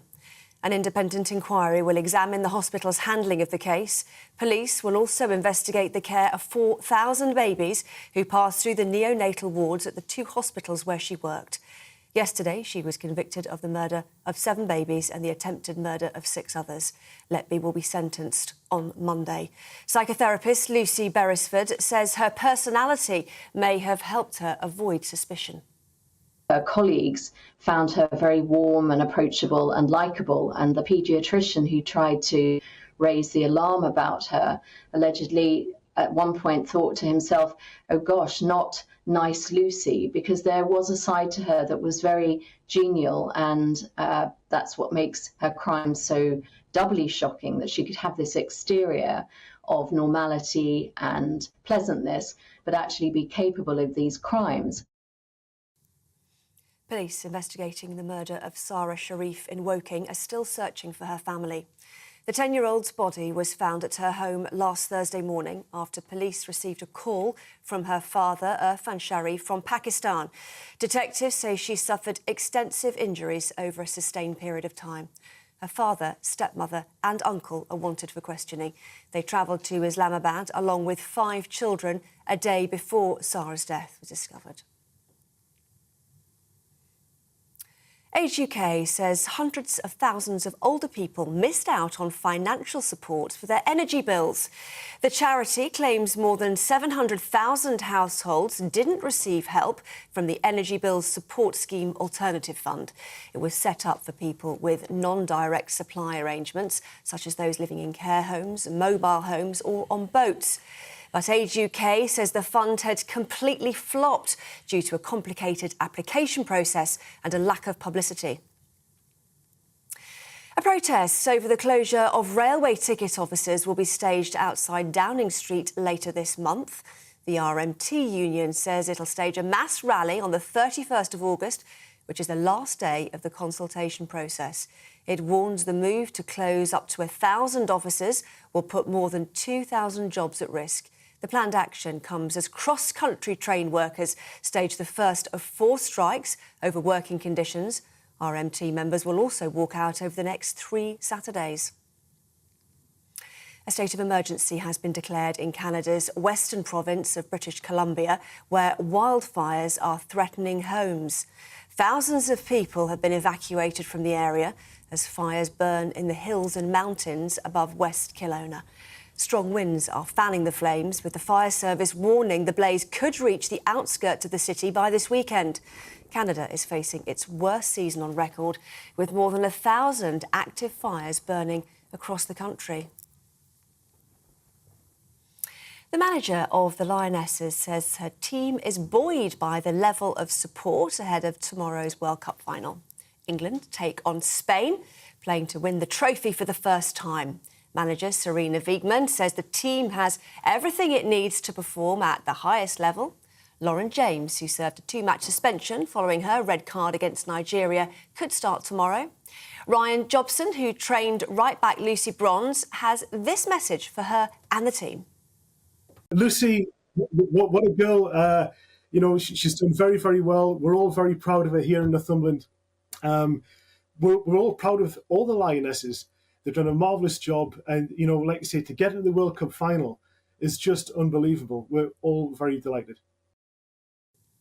This is GB News across the UK, on TV, in your car, on digital radio and on your smart speaker by saying play GB News. Now, though, it's back to Esther and Phil.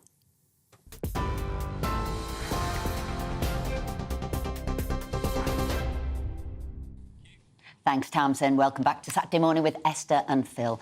Now, the 33-year-old nurse Lucy Letby has been found guilty of murdering 7 infants and attempting to kill 6 more whilst working on a neonatal ward at the Countess of Chester Hospital, making her the most prolific child serial killer in modern British history. But what on earth could drive a young woman to commit such heinous acts? And did the police act fast enough to prevent it? To delve into this, we're now joined by former Metropolitan Police Detective Colin Sutton, famed for catching the evil serial killer Levi Belfield, and the forensic psychologist Dr. Naomi Murphy. So, Naomi, I'll start with you. It seems that she managed to, I can only say, confuse people. Nobody thought it was her at all. She's got friends coming out to defend her, or she did. The managers at the hospital couldn't believe it was her at all. So let's get into the mind of her. Is she 2 people? Is that what it is? This evil killer and this person who seemed nice, innocent, vanilla? Those are the words used to describe her. I think this kind of splitting and fragmentation of a person is not that unusual in people who commit acts of serious violence. So, when people are emotionally disconnected from their feelings and not able to cope with their emotions, it is possible for them to portray themselves as one thing in one situation and another thing, another person in another situation. I've assessed numerous people for acts of cruelty towards children where they've supplied lots of references from family, friends, relatives testifying that they've been wonderful parents when in fact the evidence has suggested otherwise. And I don't believe those people were lying, but I think these individuals can portray themselves as 2 very different people. And I think, to some degree, that's a very accurate reflection of this person. And I think what helped the detectives say and find out and get the evidence it was her, she had trophies at home. She'd kept notes. She'd kept a diary. These trophies, why do they need them? I think this kind of, serial killing is extremely rare. There's probably been less than 40 in the UK since Jack the Ripper. So we're talking about a very, very rare kind of murder. Most murders are carried out by people who are quick-tempered, impulsive. They can't cope with their feelings and they lash out with rage. But actually, in the case of somebody who's killing repeatedly, there's a degree of thrill at these acts of murder. I mean, the incidents were very close to one another, suggesting there wasn't a period of remorse or chaos afterwards, which is often what happens with people who murder under other circumstances. And so the idea that the act itself would potentially be quite thrilling and boost her narcissistic self-esteem, it's likely that having these trophies at home would serve as a reminder of that. Colin, can I bring you in here, obviously with your experience and expertise in these matters? The thing that struck me about this particular case was that, to all intents and purposes, it seems that nobody could detect a motive for her committing these crimes. How rare is it for somebody to commit crimes of any level without any seeming motive for doing it? I think everyone has a motive for what they're doing. What's rare is actually that we get to find out what the motive is, because quite often these people are in denial and they won't admit that they've committed the offences anyway. And of course, in that case, they're never going to say why they did it. The important thing for investigators often, and this may shock some people, is that we are concerned with the who, the where, the why, the who, the where, and the how. And the why is kind of a secondary consideration for us. We don't need to know that to put them before the court and get them convicted. And we're not psychologists, and we don't need, in the absence of being stuck and needing to look at motive as a potential indication of who might have committed it, which does sometimes happen. But when you've got your suspects and you're interviewing them, you're accumulating your evidence, the why isn't really that important. Colin, you obviously was the man who caught the serial killer, Levi Belfield. What was it then with your, I will only call it meticulous police work? How did you catch him in the end? How do you catch these serial killers? Yeah, I mean, there are some parallels between these cases, actually. And as Naomi just said, the most murders are committed spontaneously and not planned. And they're the ones that generally you can throw almost infinite resources at, and you will solve them. And that's why the conviction rate and the detection rate for murder is so high. It's those, tiny percentage at the end where people go out intending to kill and therefore intend to avoid detection that are the most difficult cases. And this case, we had there was no forensic evidence, there was no DNA, no fibre, no fingerprints, none of that. What was needed was a meticulous and logical investigation to accumulate small pieces of circumstantial evidence that on their own perhaps might appear almost insignificant, but by the time they're all put together, they can create a compulsive case.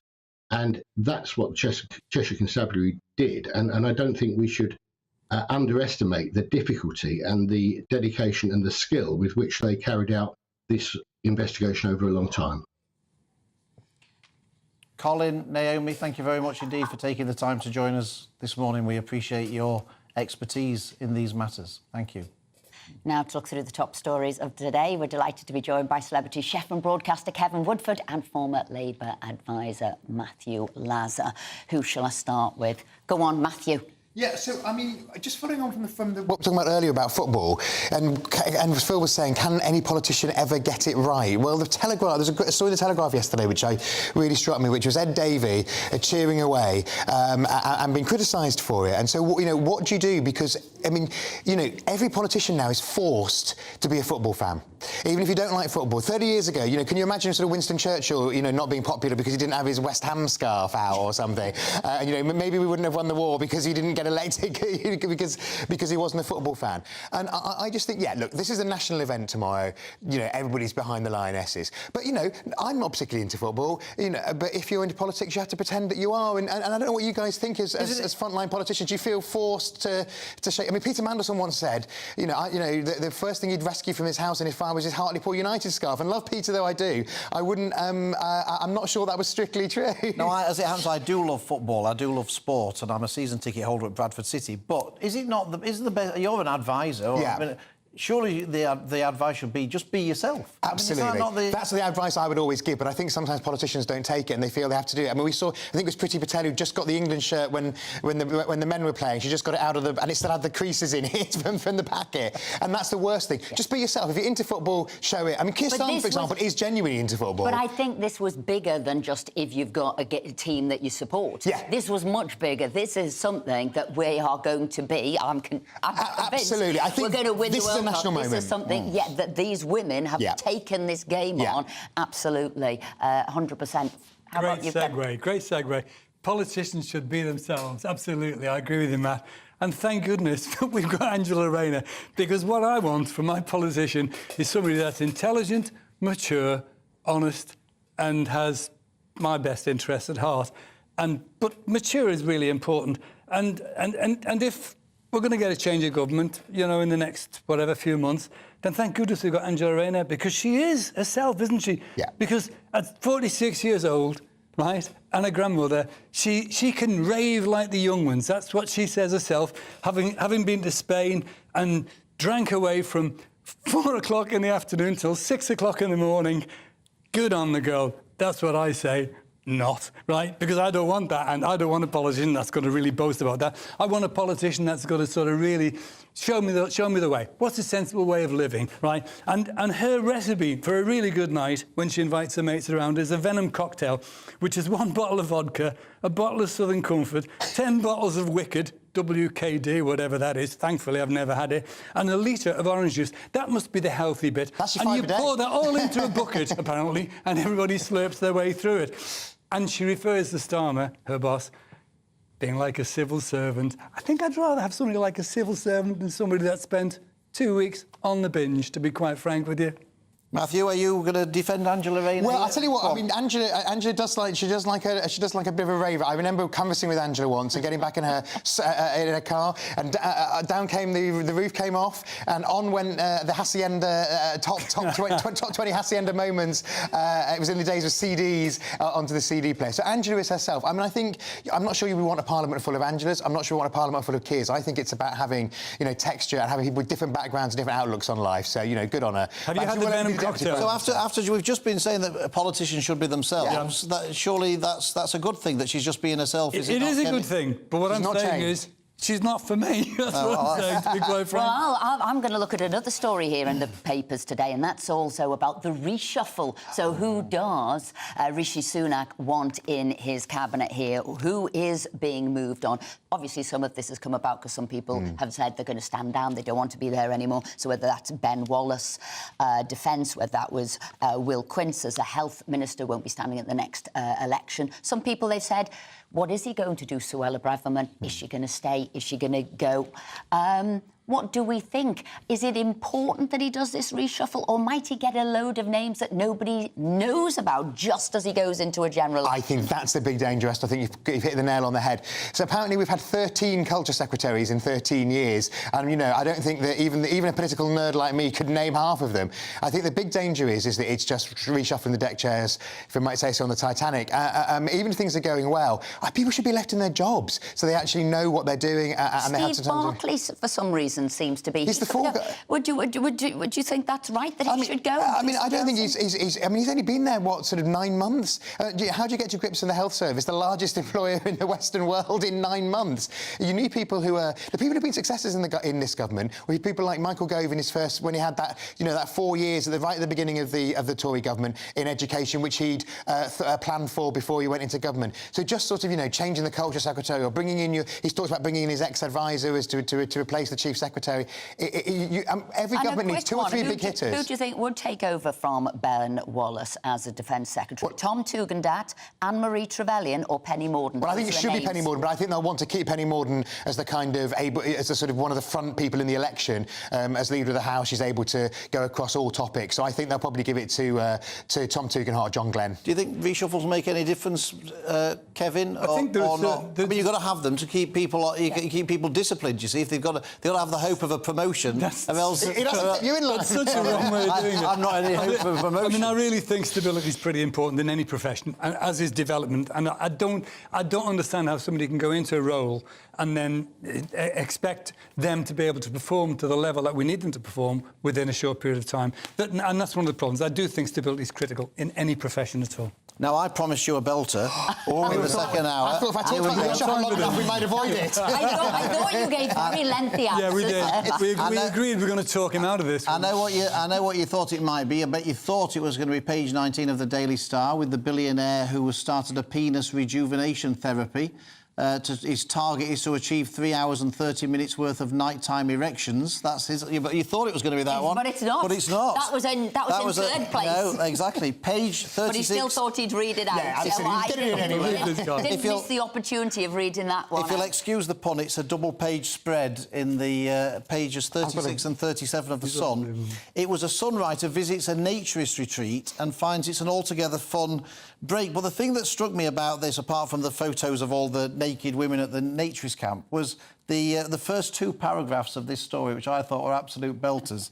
He is a carry-on fan. I do like carry-on films. It says, "Sorry, madam, we are all out of sausages," the waiter tells me. "That's funny because I've seen plenty at the breakfast bar this morning," is the first 2 paragraphs of this. So, anyway, this was her experience at a nudist bed and breakfast place. Kevin, would you be persuaded to go on a fine figure of a man like you? Would you go on a naturist holiday? Yeah, we had a neighbour when we lived in Lincolnshire many years ago, and they were nudists, and they invited. There's a thing called the. You should have been looking through the curtains. No. I was very fortunate one day, anyway. But they invited us to an open day at their camp. The point was, this was you'll know this. It was in Crowell, which is near Doncaster, and it was October that we went. And the idea of taking anything off in October. So you were invited? No, I went to it. You went to an open day? Yes, an open day. At a nudist... What do you expect to do at an open day? No, you go around were you and they were trying to... No! Oh, I thought you were... No, you went clothed. No, I went clothed, but they were all clothed. No, they were clothed that day, but the idea was they were trying to get new members, if you'll excuse the pun. Would you... Did that win over his head, didn't it? No, I think we should say... I wouldn't, but I think, you know, Philip, I think we should go undercover for GB News. Where would you put the hidden camera? There'd be more people laughing. You don't need a little one. The other thing is, talking to the sausages at the breakfast bar, what about health and safety? Kevin was doing the barbecue, and it could end badly. Yeah, bit tricky when you're frying the chips as well, isn't it? Exactly. Serving the soup or whatever, but there'd be more people laughing than crying if I was at a nudist people place. now realise what I have to put up with. See what I mean? This is... I don't know how you manage. Does he do this every day? You're a very lucky lady. Just looking for this... Over the cornflakes? Does he, honestly? To be fair, to lighten the mood, Is that what it is? invariably looks for these fruity, I will only call them fruity stories. Thank you very much indeed for putting up with Philip today. Anyway, now coming up after the break, we'll be speaking to Ian Paisley and one of his constituents about a fundraising campaign for life-saving surgery and how that came about. But first, it's the all-important weather. Especially if you're in a nudist colony. A brighter outlook with Boxed Solar. Proud sponsors of weather on GB News. Hello there, I'm Greg Dewhurst and welcome to your latest GB News weather forecast. It's a slow improving picture over the weekend. Yes, it will still be rather breezy across the northwest and some scattered showers. Storm Betty's starting to ease and move away now, so the isobar's starting to widen as high pressure builds in from the south. So there will be showers, but plenty of warm sunny spells too. For Saturday afternoon, we've got a scattering of showers across England and Wales. Best of the sunshine towards the southeast, where winds will be lightest. Winds still gusty towards the northwest, but easing as the day goes on. Still showery outbreaks of rain pushing northwards across Scotland. Heavy showers for Northern Ireland. Temperatures generally reaching the low 20s, but towards 25 or 26 across southeast England. So in that sunshine, it will be quite a warm afternoon. Into the evening time, still a few showers around. The low pressure system just starting edging away a little further, so there will be a few showers and the winds easing here. Clearer skies towards the east of the UK, and temperatures still fairly warm night to come, holding up in double figures, 14 to 16 Celsius across many areas. So a brighter start on Sunday, less windy than it has been compared to this morning, and during the day, it'll be a fairly calm day across England and Wales. Some scattered showers bubbling up through into the afternoon. Still breezy across parts of Northern Ireland, northwest Scotland, and here temperatures overall reaching the low 20s, highs of 25 Celsius towards the southeast. A brighter outlook with Boxed Solar. Proud sponsors of weather on GB News.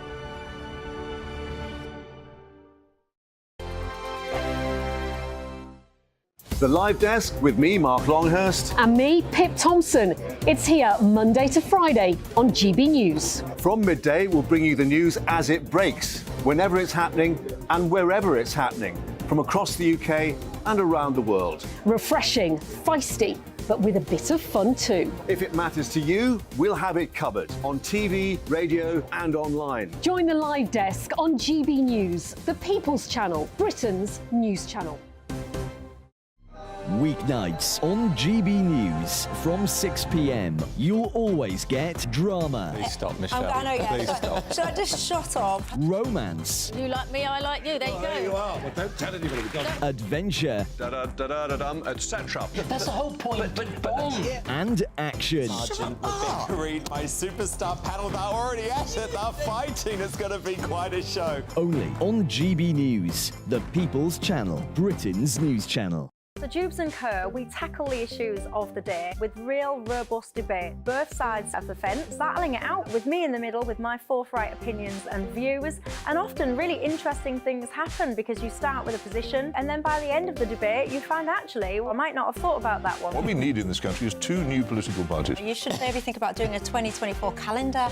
I'm Michelle Dewberry and I'm keeping you company right through until 7 o'clock this evening. GB News, the People's Channel, Britain's watching. Monday to Thursday, 9 p.m. till 11 p.m. Join me, Dan Wootton. I'll bring you the sharpest takes and hottest debates. Do you not believe in prisons? I don't believe in prisons. I'm completely stunned. I guarantee you there'll be no spin, no bias, no censorship. I actually was personally quite offended by it. And no reason to go to bed. So I guess they've always been quite woke. That's Dan Wootton tonight on TV, radio and online. Monday to Thursday from 9 p.m. till 11 p.m. on GB News. The People's Channel, Britain's news channel. In a world of dull and predictable radio and TV shows. Oh, hi. On Mark Dolan tonight, we've got big guests. We drill into the big stories of the day. The show adds up to a brilliant listening and viewing experience. Mark Dolan Tonight is the most entertaining current affairs show ever, and that's a fact. That's Mark Dolan Tonight, Friday, Saturday and Sunday from 9. Only on GB News, Britain's news channel. Like all families, we have arguments every now and then, but actually we agree on what the mission of GB News is, and that's the most fundamentally important thing. GB News provides the kind of platform that lets all voices be heard. We don't hold back. We're free to say what we really think. Just because some people who live in a tiny little Westminster bubble think that their particular story is important, that's not the most important story for me. And often there will be difficult stories, stories that you won't find on the establishment media. Because what people think in the north of England may be very different to what they're thinking in the home counties. We're going to carry on telling the world what life is really like for households up and down the UK. We love to be in your car, in your kitchen as you're having your breakfast, breakfast, whatever you're doing, you are part of the show. If it matters to you, it matters to us. Britain's watching. Britain's watching. Britain's watching. We're proud to be GB News. The People's Channel. Britain's news channel.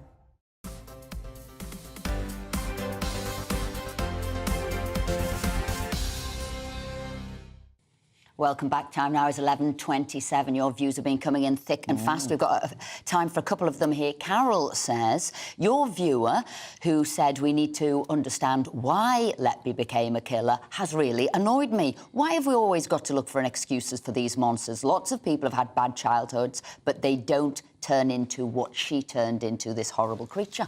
Lots of comments on pensions, the triple lock. Jimmy says, well, it's not a benefit. They've paid into the pension scheme through work, so they have every right to it. And Susan says the triple lock is a vital feature of our state pension system.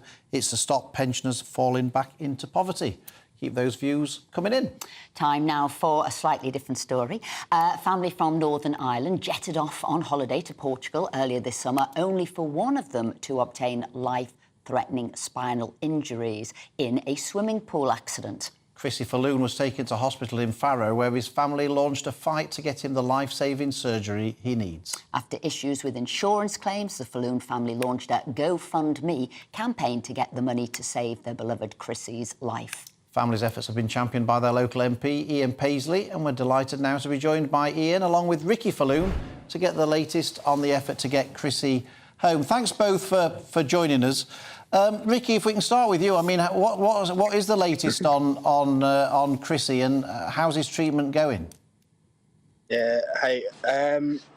Positive news. He moved to a private hospital yesterday morning, and he had his operation about 6 o'clock last night.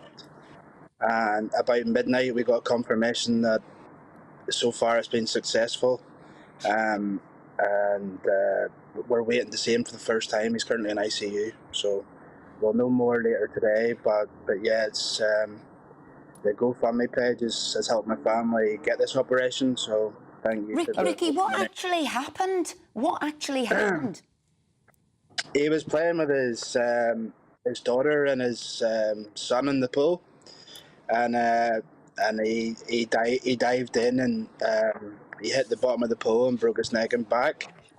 And then I was actually just behind where I am now in the house, and my niece turned him in the water, and my nephew came and got me. And obviously then I went into the pool and we stabilised him with the help of the complex community, and we held him in the pool for an hour and a half to 2 hours waiting in an ambulance, and then he got took to a public hospital. But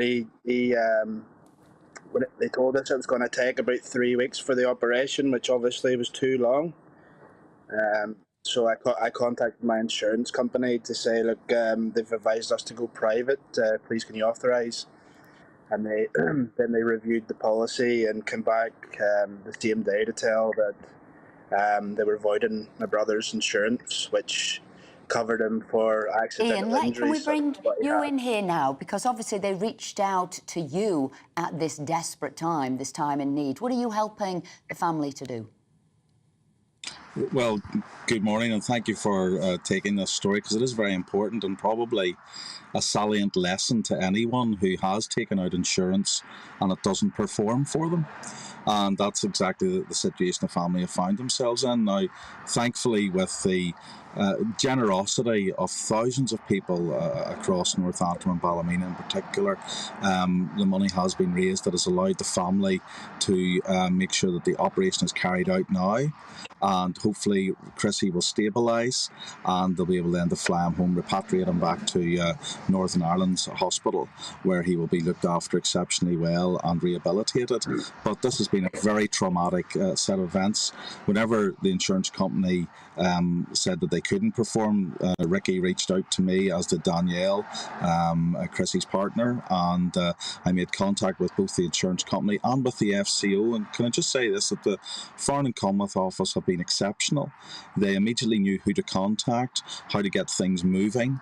They were very concerned concerned about the insurance debacle, and indeed they encouraged us to make sure that the public knew what was going on because of the warnings that are there. I mean, you know what it's like, Esther, you pay for your holiday insurance, you think everything's okay, and then a crisis emerges and suddenly some small print indicates that there's a problem. So this is a really salient lesson to people to check with their insurance companies and to be very, very clear about it. And I'll continue to fight this insurance company on behalf of the Falloons to make sure that they do ultimately get covered. But in the meantime, the generosity of the folk here in Northern Ireland has resulted in Chrissy having this operation. And we thank God it's gone very well last night, and we hope that he does stabilise soon and get home. Thank you very much indeed, and Ricky too, for joining us to tell us about this story. We wish Chrissy all the best, Ricky. Send him our best wishes. And we did put up the GoFundMe page up on the screen there earlier. So it is a salient lesson, as Ian says, about holiday insurance. Up next to twos, love them or hate them, turn on, turn off. Get in touch. But first, here's the news bulletins with Tamsin.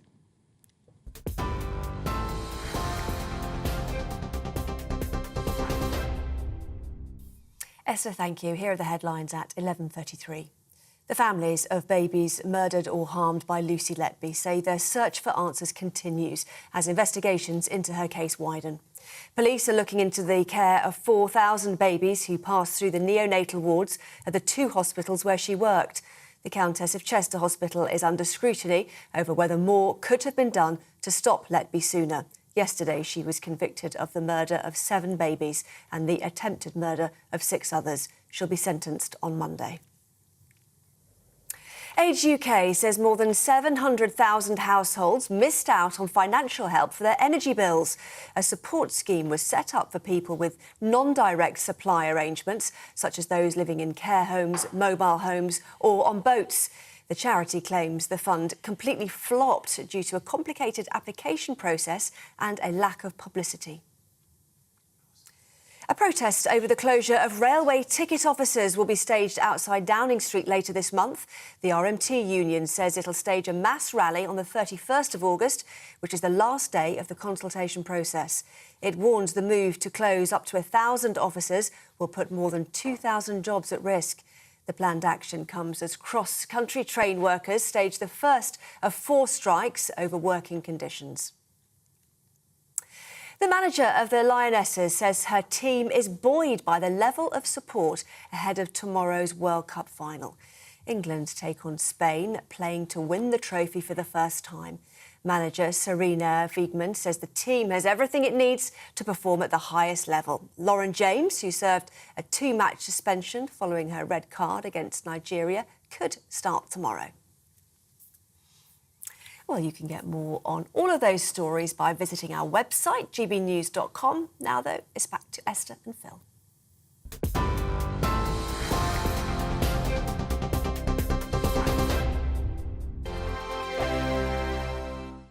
What you get for breakfast is something that, if we do our jobs right, you will wake up to news that you didn't know the night before. It's a conversation. It's not just me and Eamon. We want to get to know you, and we want you to get to know us.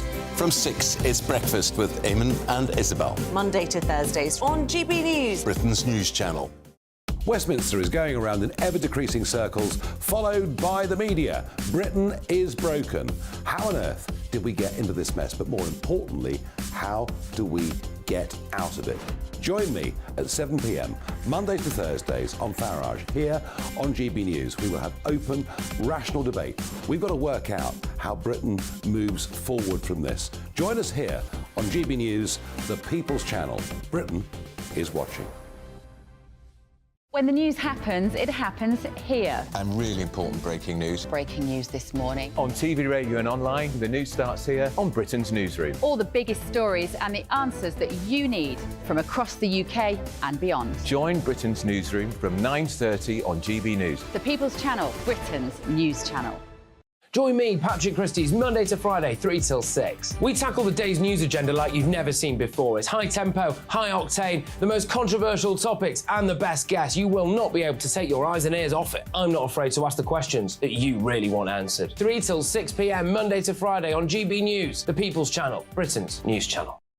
People in Britain, they love free speech, but they also love fair play. I don't care if I'm speaking somebody from a trade union, from the Labour Party, somebody from the SNP. And I think the viewers like to see that actually we can challenge one another, but in a positive way. We think we ask the questions that people want to ask, and often we ask the questions that we wanted to ask in Parliament but never got the chance to ask. So join us every Saturday, 10 a.m. till noon on GB News, Britain's news channel. Hi, I'm Dan Wootton. You can watch me live on GB News Monday to Thursday from 9 p.m. And did you know that you can also watch and listen live on our website, gbnews.com?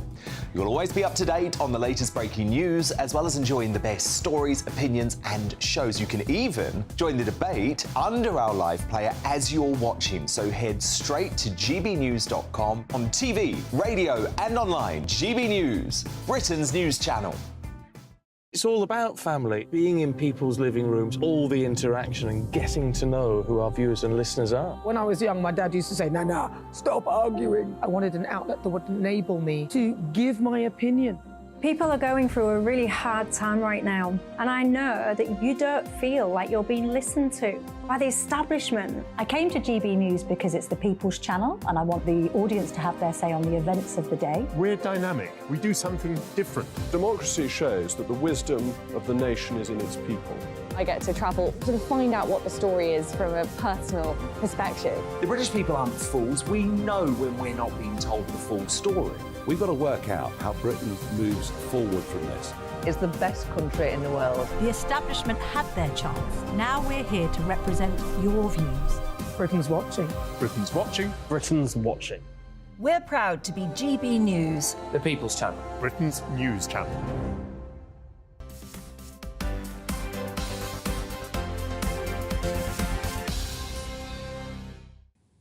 Welcome back. Now, tattoos, body art, ink, whatever you want to call them. Countless people have them. Some people love them. Many people hate them.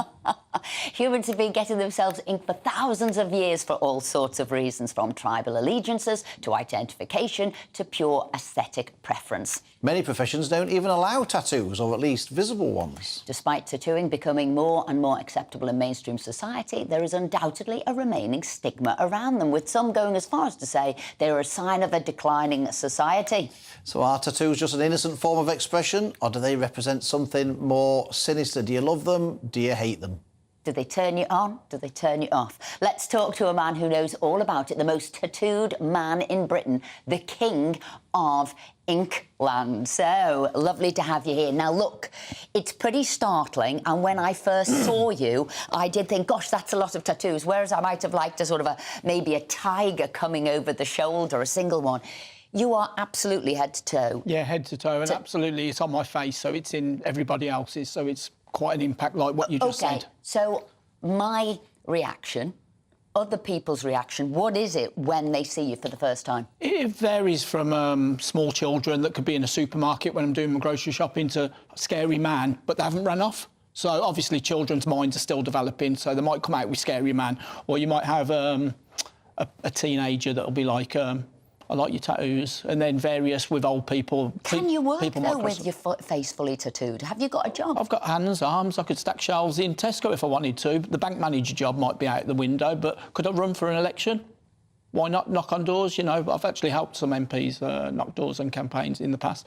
And I do acting and modelling. My appearance is actually... OK, so you've changed it into artwork, and that's what you do. So that's what you do as a job, modelling. Yeah, but I do have friends, and I do know people in the media that have been... There's articles about a lot of people that have had discrimination against their appearance. I know a pensioner, he's retired now, he's a family man.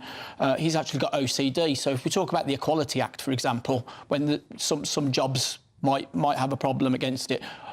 Mental health, OCD, body dysmorphia. Some people, they actually say, might be suffering from a form of health condition. That would be a protected characteristic. Are you forming? Do you think you're suffering from a form? No, so from a distance, I've had doctors and stuff say I might suffer from a rare form of body integrity disorder, or a BIID, or a BDD, a body dysmorphia disorder.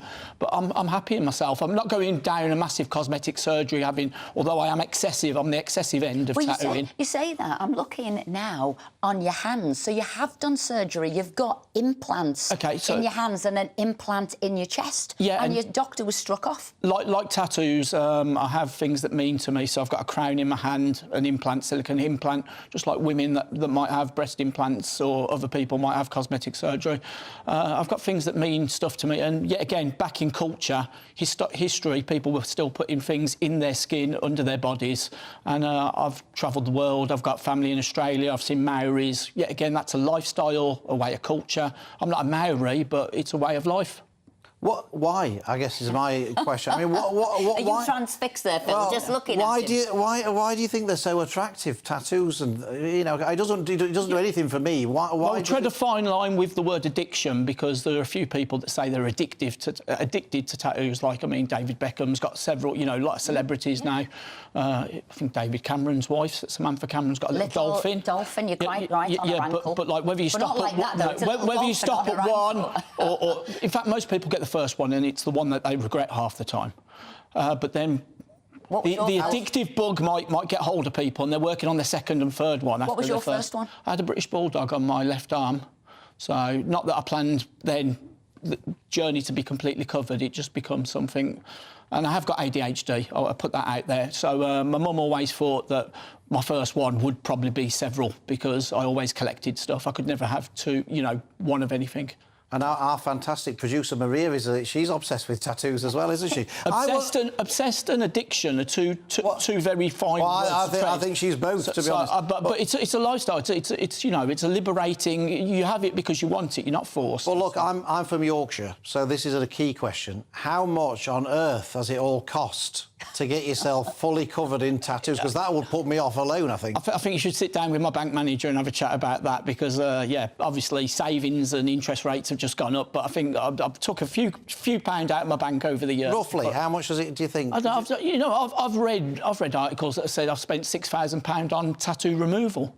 You know, when I've had laser removal. You don't seem to have many removed, to be honest. Yeah, and now I've started tattooing over tattoos now. So it's I've read up things. I've spent £20,000-40,000. Blimey heck. So you've done a poll as well, haven't you? I have done a poll, but I want to look at Inkland's eyes, right? Because when I first saw you, I thought you had contact lenses in because your eyes are black, and it looks a bit, if you don't mind me saying, is it meant to be, I don't know, a snake or a reptile? I'm not sure what your eyes are meant to be. Some people say a gorilla. But it's called an eyeball tattoo. Yeah, and I'm uncomfortable with it being known as that, because if you was to take the traditional tattoo method, tattoo machine to the eyeball, you know, medically, you could have all sorts of complications. It is a dangerous procedure, but it's surgical.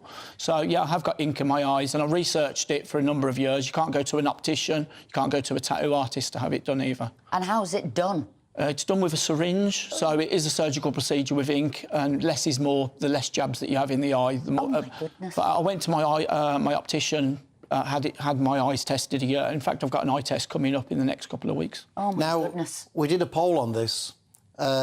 It was, do you find tattoos a turn on, a turn off, or don't care either way? I don't know if you're surprised by these results or not, but only 7% said they thought they were a turn on, 67% said a turn off, and 26% said they didn't care either way. Does that surprise you? If you was to ask the questions at a tattoo convention, one of the biggest in the world, London Tattoo Convention, Mexico, wherever, I'm sure you'd get total different results, as you'd probably imagine. So for you, it doesn't matter. You don't. I take it it's for you, not any. Or is it for other people? Why do you do it? So it has become lifestyle. Like I said, I'm very well diverse in education and flying around the world from a young age. I don't think children have that luxury now with the educational system. But I did get to see a lot of different cultures around the world. I loved art. I'm just not very good at drawing. And, the fact that people can put pictures on their bodies is something that fascinates me. King of Inkland, thank you very much indeed for coming and sharing all your wonderful tattoos with us today. Thank you. We would like to know what you think. Are you turned on by them? Do you think they're a turn off? Are you with me? I don't like them. Esther does quite like them. Tell us what you think. I don't know. Anyway, time now for a couple of your thoughts that have been coming in. Claire says, my husband has just been to buy some shelves and they no longer accept cash. It's card only. There's no mention of this on their webpage. Ironically, they discussed their accessibility of the language as spoken in store, step-free access, and it's even dog-friendly. But people without bank accounts aren't welcome. And John says, I wish people would stop banging on about the World Cup. I wouldn't be bothered to go and watch it, even if I was given a ticket and it was getting played across the road from me. And that was regardless of whether men or women were playing. So I can understand why Prince William doesn't want to go. And Mel says, stop having a go at us pensioners. Most of us worked from the age of 15 until 60. Yes, 49 years of national insurance contributions, well over the required amount. And we've got a poll as well on the World Cup, whether Prince William, who is the president of the FA, should have gone, and whether the Prime Minister should have gone. And the results for that poll was 42% of you said yes, they should have gone. 21% of you said no, they shouldn't have gone. And a whopping, I thought, 37% said no, they don't really care. I thought that was quite interesting. Well, we're joined now by our favourite, Aidan McGee, Hayley Palmer, who are going to bring us up to date on the latest sports and showbiz. But going to you there, Aidan, 37% said they didn't really care whether Prince William and the Prime Minister went to the World Cup. Were you shocked by that? Yeah, maybe, but then I think... See, he didn't go... Nobody really went to the men's games in Qatar round by round, but I imagine... Well, in fact, I can guarantee they would have been there had England got to the final. And, yeah, they blamed it, or Prince William has blamed it on climate change, as people often do, in this generation. But ultimately, he didn't think the game was that important. That's what it comes down to. Would you, Hayley, would you have been on a flight straight out there to cheer on the girls? Yeah, 100%. You don't like football? Yeah, I do now. As of this morning. But you see, but I think that's an interesting question. You didn't have to, in this instance, be a big football fan. This is a big issue, I think, and it's a big celebration. I'm convinced they're going to win for the country. So it was more than a game of football, in a way. No, without doubt. I mean, look, that's what happens with the national team, and that's why the national team in the men's game is so much bigger. I mean, United and Liverpool fans don't like you saying it, but international football is far bigger than club football when we get to the big games. That's what makes you go out to Tesco's and buy yourself a barbecue for the weekend. You know, you do something different. You get people round. You buy Doritos. Or I shouldn't name all these brand names, should I? Really? But you know what I'm saying. I know what you get up to. Did you hear our interview with Harry Redknapp? What he said about whether the coach could make the England men's team coach, and he's like, no way. He was very dismissive of yes, that, so wasn't he? a little bit. But then you know what? It'll be an interesting thing to do. I think she'll. But then the problem, if she's only $400,000 a year as the England coach as she is now, she's not going to get that money in the lower leagues. Harry said she needs to go down the leagues and earn her stripes. Well, there's no in the bottom two divisions where you're going to end. You earn $400,000. So Gareth Southgate's on about $5 million, isn't he? Yes, I think he definitely needs some lessons from her. We need the men's team doing as good as the girls' team. There'll be no hiding place for anybody in football in terms of you've got to get results. No, she won't be given any kind of more grace than anybody else will. And so if she goes into a game, or she goes into a club and she doesn't get results, she'll be out. Same as anybody else. If she does well, she'll stay. But somebody will try it eventually. There's no question about that.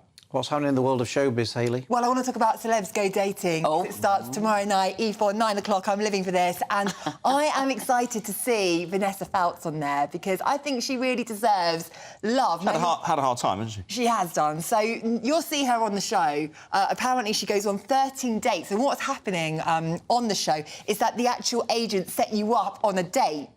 So Vanessa says she's never actually been on Tinder or anything.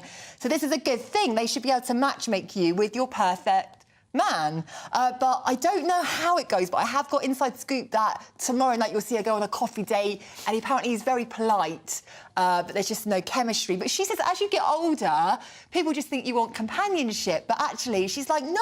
I want more than that. You want more than that. You got the goosebumps, you got the flutters, you want, like, you want it. You want what? You want what, Hayley? I didn't know where she's going and what Vanessa was. You said you were giving us the inside scoop. But she gets 13 dates. Yeah. I think that's greedy. She doesn't want it on every date, does she? No, he didn't mean that. But actually, sometimes you need... It's a numbers game, isn't it? Sometimes? Well, obviously, yeah. The more, the merrier. My word, honestly. I tell you, she said she was giving us an inside scoop today. I tell you, I think we've learned... Even I'm getting tempted to watch this, to be honest. The blind date was the same. Most of the time, the comedy came from the fact they didn't get on and they didn't like each other and they just criticised each other. That's good TV, but actually, people do go on the programme to find love. So I Is hope that she's really realistic? well on that. Is that realistic? Well, I'd not say in your no. world, Aidan, but for everyone else, yeah. Do you know, I think we all are looking. I think we all are looking for love, aren't you? And then some of us Yeah, might maybe. have to go on more Are dates you still than looking for others. love? I thought you found. That's a revelation, isn't it? You're still looking for love. You two are I can't believe it. Obviously, I am here. I am here, you know. I was talking, Philip, I wasn't talking about me All there. of us I was are- talking all in of- a general Oh, I sense. see. Even if people glad you deny it, clarified that. they're still going out. So Vanessa's got 30. I've moved straight back to Vanessa and away from me. She's got 13 dates. She has. And now somebody who's been unlucky in love, Britney Spears, just got married, now getting Well, it lasted separated. 14 months. Well, that's not long. It's not. It's not very Bill, we've long. doubled that. Yeah, we're going strong here. 14 months is quite a while. But actually, It's a while for Aidan, though. Aidan, it's not all about you, it's about Britney. But the thing is, I actually feel so sorry for her because she has been through so much and it actually breaks my heart to read about Britney. I really wanted good The things conservatorship, for is that her. what you're talking about? What I do love about her is she's put on her Instagram that she's going to get a horse, and I actually think that's a good idea. What, to cheer her up? Yeah. What about the long face? Anyway, poor Britney. I do hope it works. Well, okay, then- I have noticed they're not following each other. They are following each other on social media, but they're not wearing their wedding rings. But he has filed for a divorce. Well, there was talk that there was a prenup agreement where he doesn't get anything or something. No, and he's trying to... I think they tried to sort that out. So was the dad right all that while ago to say, look, I need to be looking after my daughter. She does have some mental issues here, and I'm looking after her best interest. It went on Has quite a long the time, dad though, been didn't it? proved right? It went on so long, though, didn't it? That's the problem. It did, but I think when it comes to Britney, she has been vulnerable for a long time. It has been rocky, her marriage, for a long time. And I think when it comes to mental health, it is a concern for me with Britney. Watching her on Instagram, I think it is a bit of a cause for concern. So the dad might need to come back, or somebody needs to come back. I think and her help family needs to be around her. Well, you for think sure. she's deteriorated recently? Professional mental help. Yeah, definitely. But I thought they were the problem. I thought his dad was the problem, not the solution. But I'm saying, in hindsight, was the dad the problem? I mean, was he right to be looking after? We always said, no, he was too controlling, so she got out of this... It went on for more than 10 years, didn't it? Yeah. She needs supportive people around her. Well, right anyway, now. look, that's it. We're ending on Britney. We're ending on Britney. By the way, just finally, Yes. prediction for the I've match said tomorrow. 2-1 to England after extra time. I've I'm lost my saying crystal ball. 3-1 to England. You're good with your predictions. I'm I so think. good. I'm good with mine. So 2-1. 2-1 after extra 3-1. time. 3-1. I'm just saying they're going to be winning. Yeah, I don't care how they win, but I think they're going to win. Football's the winner. Well, look, that's all from us. We'll be back next Saturday at 10 a.m. Up next, it's GB News Saturday with the fantastic Emily Carver after the weather.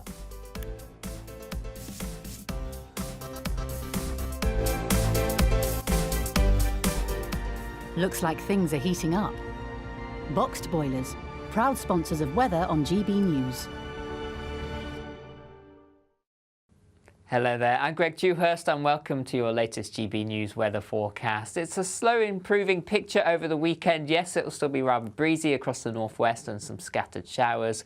Storm Betty starting to ease and move away now, so the isobars starting to widen as high pressure builds in from the south. So there will be showers, but plenty of warm sunny spells too.